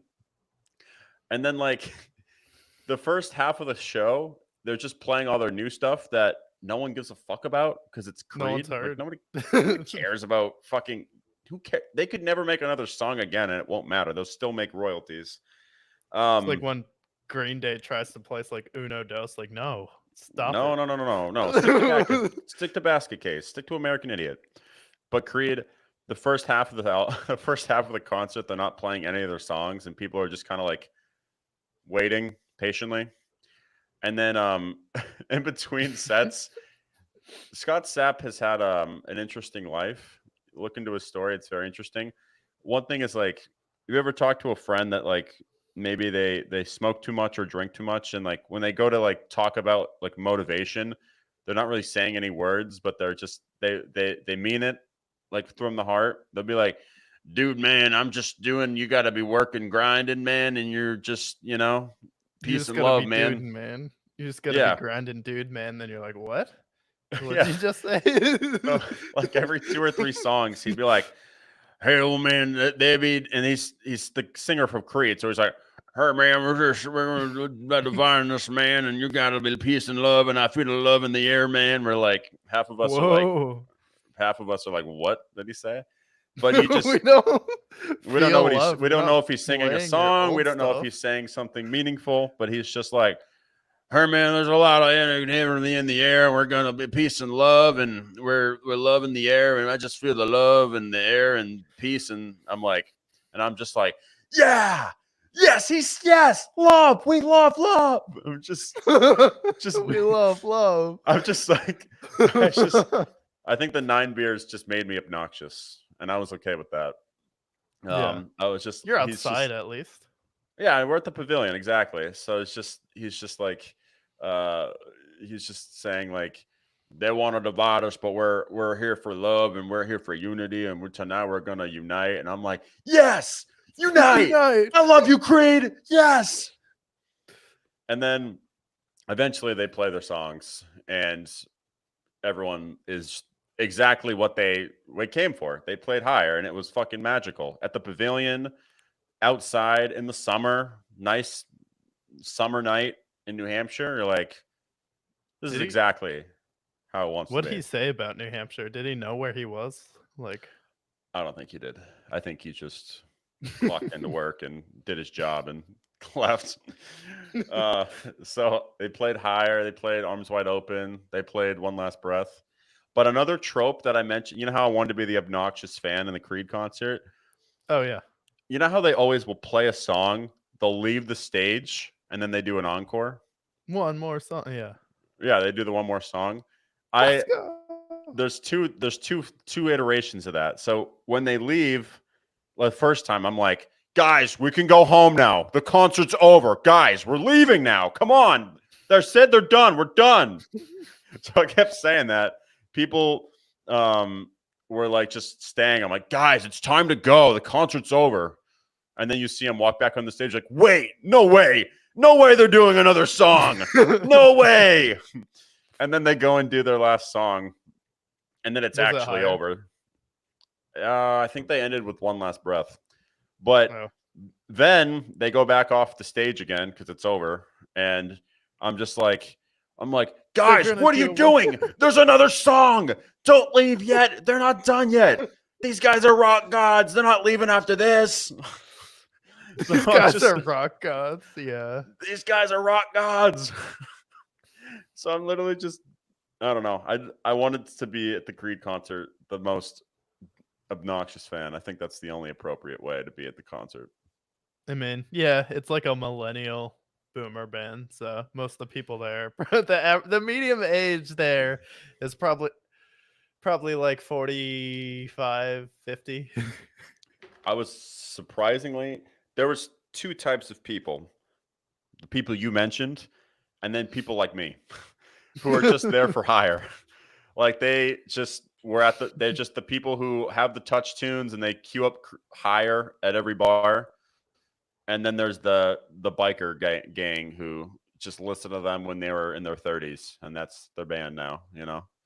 There's two of them. Biker It's either gang. the old crowd or it's people my age who are just there for hire. So great time though. It was a Great great time. concert, especially for free. If you have a chance to see Creed for free, it's worth every penny. Yeah, I would definitely see them for free. Even if they came by and they were like $20 for lawn tickets, like, okay, that's not bad for one song. They're they were It's a 25 $20 bucks. song. They're 25 bucks, I think, is what Tyler told me. So it was a blast. I would do it in a heartbeat. I would do it again, especially if there's an I would see them at Red Rocks. If I don't think they're big enough for Red Rocks, but I'd go. Maybe. If they're at Guildford, Red Rocks isn't like huge. So there's been some like smaller artists that have gone to Red Rocks. Um, Hmm. but maybe. Yeah, I was looking at lawn tickets for Post Malone and it was like 160, not even including fees. It's like yikes. Where at the Like pavilion or Posty.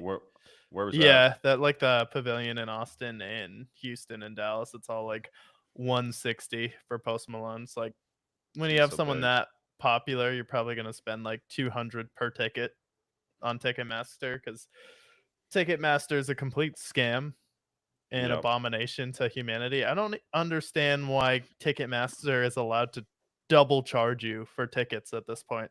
Like you go to a $25 show, it's $100 because they charge you 15, 25 bucks per ticket to do what?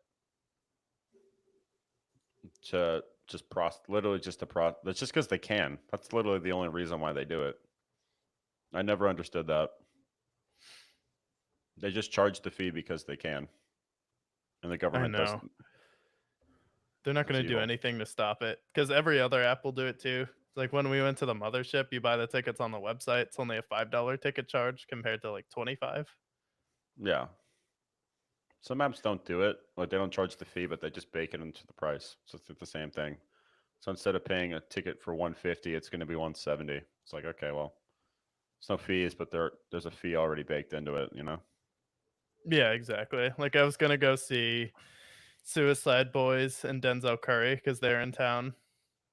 Whoa. A- That would be a And then I concert. was like, do I want to see Suicide Boys though to sit in the balcony for 150 bucks? Not really. Denzel though. Denzel. Yeah, Denzel's just like a mainstream version of the underground artists I listen to. Could see for like Yeah. 15, 20 bucks, but I think you would have peaked seeing Denzel in like 2016. Now he's like yeah, on the Spider-Man soundtrack. He's massive. Like it's not the same anymore, no. you know? We did hear someone who's not the same anymore, Post Malone, F1 Trillion. A lot of people are Yeah. upset about this album. A lot of people are mad, saying it's offensive. Who could like this style of music? But you take the time to listen to it all the way through a couple times. I enjoyed it. Yeah. There's a couple of songs I've come back to. I, people are such haters. I think this album, people didn't want to like it because Post Malone's been making like pop, moody, like alternative music for the last 10 years now. And now he's making country music. I don't think it's, I mean, it's definitely like modern country. But it's like good songs. They're catchy songs, something you play it during the summertime. Like I enjoyed most of the songs I heard. Yeah. Yeah, I think that's the like dilemma this album has is I listened to it all the way through and some of it sounds a little bit unnatural at times because I've heard Post Malone talk and I've heard him sing before and I know he doesn't sound like that. And there's like some moments where his voice doesn't necessarily mesh with the person he's singing with, but there's also some songs that like probably my favorite song on the album is Losers with Jelly Roll Mm, and that's like just a fun song. You're outside, everyone's holding a lighter at night, and it's like, oh yeah, that's like a Post Malone type of vibe. But I thought overall, it was exactly what I expected. You saw all of the features on the album, all modern country artists, and it was exactly the modern Nashville, Texas Roadhouse style country music. So if you like that, you'll probably like this. And if you like Post Malone, you'll probably like this one too, because he's still vocally the same. He's dynamic, especially in the slower songs. When he released The Long Road, he had a few songs where you could definitely tell where Johnny Cash inspired, even though it didn't sound as gritty. But what do you think Johnny Cash would sound like today? Probably something similar to what it came out as. yeah. I was kind of disappointed by the Dolly song. I was excited for some of the older country artists that he had on there. Like, I want to see the Dolly song, but I wasn't super impressed with the Dolly song. But otherwise, I mean, like I said, like the album, it's it's fun, it's light. The Tim McGraw song, "Wrong Ones," I liked. Um, the Blake Shelton song was good. I like I think yeah, I like Billy Strings. That one was good. Billy Strings is great. I saw him live That years one. ago. California Sober was good. I thought, like, I don't know, like, his melody with Chris Stapleton bothered me a little bit at times, but I thought overall it was a strong track. Yeah. I Yeah, I think liked it. probably still the most catchy one is, I think, the most, like, poppy and catchy one that's still gonna go off is the one with, Morgan Wallen, "I Had Some Help." That one's just like a Yeah. fun that one's just a fun party song, and I think what I expected going into this, it's like, it's gonna be pop country. Everything Post Malone does is like the pop, overproduced, super polished version of it, and he has the voice for it, and it sells a ton of records. And it's kind of what I expected from this album, but I'm not someone who listens to a ton of modern country, so I think it's a good gateway album for maybe some people who don't listen to country, but they'll just listen to it for Post Malone's. Like, okay, now you have some artists that maybe you'll go and check out. Maybe you don't want to listen to Luke Combs or Morgan Wallen, but maybe you'll go check out Chris Stapleton and Jelly Roll or vice versa. Yeah, and those guys are great. I love I love Chris Stapleton. Yeah, I think it's I mean, it'll encourage me to listen to like I haven't listened to much of Morgan Wallen, but maybe I'll check him out. Or Luke Combs. Like I think it opened my mind a little bit. I'm not super into modern country either, but it's fun. There's the right setting for it, so I liked it. Did you like that he dropped the 9 songs after that were solo? Because I thought, like, initially when I looked at the album track list, and my biggest problem with it was the amount of features on it. Because usually I do like at artists to carry at least half their album, but, unless they're a rapper, because there's a lot of features there, but I think, like, it was a nice surprise to get the 9-song EP after with just him carrying it, and do you think it, like, held up to the rest of the album for you? I did not see that. I haven't listened to it yet, but that's good that he did that because with the country album, with all the features, then it becomes more of like Post Malone enters country, and he basically does like a collab album with the country world. Where at least where if he has an album where it's like just his own take on country, then at that point he can do a couple of different directions there. Yeah, this one's 9 songs, all him. Hmm. Okay, I'll check that out. That's cool though. But yeah, I think it's inoffensive. I know you'll have the people that are like, "Oh, he's a culture vulture, just use hip hop to get big." But if you're talented to just be one of the biggest artists in the world in a specific genre at the time, and I never thought like Post Malone was hip hop. Like he used trap beats, but he was a singer. He wasn't a rapper. And if you're a singer to his caliber, it's pretty easily transferable to another genre. Like if The Weeknd was like, "Hey, I'm gonna do a folk album." Okay, cool. Beyonce. Okay. Yeah, I'll take Yeah, that. And I just wanna see an artist, like, creatively do what they wanna do, and he didn't take it too seriously as well, so I thought it was gonna be fun. Post Malone albums are nothing groundbreaking. They're always kinda poppy, kinda fun, like a Marvel movie. Everyone can easily enjoy it, pretty inoffensive, and it'll get a ton of streams. yeah. And it's exactly what I thought. I didn't think it would be this transformative. Oh my god, this is gonna be the craziest album of the year. It's like, no, it's not the best album, but it was fun, and I'll vibe to Yeah. it sometimes. Yeah, we'll vibe it when the summer when the weather is nice, kicking by the pool, having a beer. Yeah, I'll rock to it. Yeah, I would check out too. It's kind of a haul, but Morgan Wallen has like a 36 song album that he dropped last year. It's Jesus, an absolute beast. It took me like 5 days. It took me like 2 gym weeks to get through it. that's a lot of tracks. He could definitely have Yeah. cut that in half He could have more cut it in often. half to 2 albums, but respect to him for just pushing through 36 tracks and not dropping 64 different versions of it. That's kind of the norm these days, sadly. Thanks to T Yeah, Swizzle. it's crazy. But yeah, I think to probably country is the hardest genre to listen to in the gym, which is where I listen to most of my music. But I put on like a country, like I want like a modern country gym playlist on Spotify, and it was still very barbecue. Yeah, Where if I go to like EDM, pop punk, rap, rock, even southern rock, like I'm not gonna have the same problem as if I do country. So it's like finding like the right time to listen to it, I feel like for most people.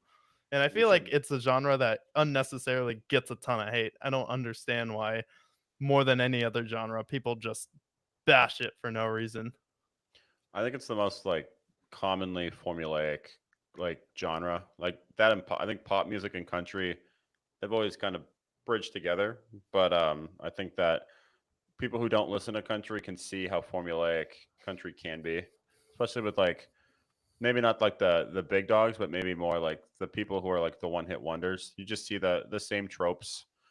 You see the same tropes in pop music, but people who listen to pop music might not see it as much. So that's why I think it gets so much hate. One album that I think you should check out as well. It also came out at the same time. Is I've been really liking the JPEG Mafia album. Um, Hell yeah. it's if I had to describe it, well, it's just like I don't know if you haven't listened to JPEG Mafia before. This is the album is called "I Lay Down My Life for You." Um, he's kind of like he's got like Death Grips slash he's got like Death Grips production with like almost like a childish Gambino voice behind it. Um, so but Interesting. but he's a good rapper. He's I think he's taken over as like the sample king. He's done really good with like finding like unique samples. He's surpassed Kanye, I think, in that avenue. He's actually a protege of Kanye, so he's like kind of learned his production style through it.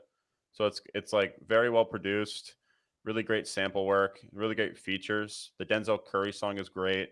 He's got a song with Vince Staples, which is really great too. So really great features, and the whole album, like from front to back, is great. So he didn't do what Travis Scott tried to do and just remake a Kanye album. He actually had a No, original thought. no, it's his album, and it's exceptional. It's a really great gym workout. Like this is a good album to work out to, Cool. which I highly recommend. I'll throw it on for my deadlift session. Hit Yeah, some PRs on Friday. yeah, yeah. It's great. I think let me know how you think of it. I think it should be in the conversation for album of the year. It's a lot of fun.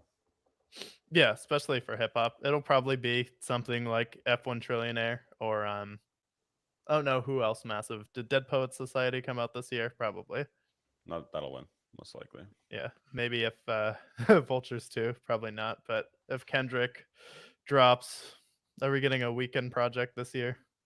He's teasing it. It'll probably come out beginning of next year, if I were to guess. Beginning of next year? Is he like doing anything different like his other albums, or is it kind of the same sound as FM? Uh, so he's I think he's teasing like a trilogy because apparently After Hours and Dawn FM are connected in some way. So this is Oh, like okay. the end of the trilogy. He does a lot of trilogies in his catalog. So I think he's doing like this will be the end of this. He's supposed to end the whole like weekend aura. So this will be like the last weekend album ever, allegedly. Oh, And then it'll wow. be like and then he'll be Disco. like well and then he'll be like his own he'll have a new name at that point. Oh, okay. He'll kill the So name. it'll just be like Abel or something. Yeah, it'll be Abel or whatever he calls himself. It's kind of cool. That's cool. Yeah, I'm Yeah. excited for that. Yeah. I don't know.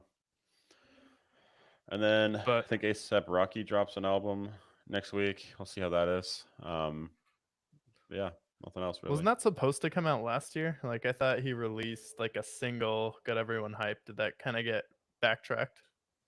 I think he postponed it. Yeah, I think it was supposed to come out in March. Now it's coming out next week. I think it's coming out August 30th. So, Yeah, haven't he kind of disappeared for a while too? hmm Yeah, he didn't drop an album. He hasn't dropped an album since 2018. It's a long time. He's dropped like the singles, like Riot, which is a great song. But other than that, it's been like a couple of singles and that's it. And it's just teasing for the new album. So it's very slow release. Yeah, yeah, and I know some artists will do that, but gotta give us something else besides just a couple singles.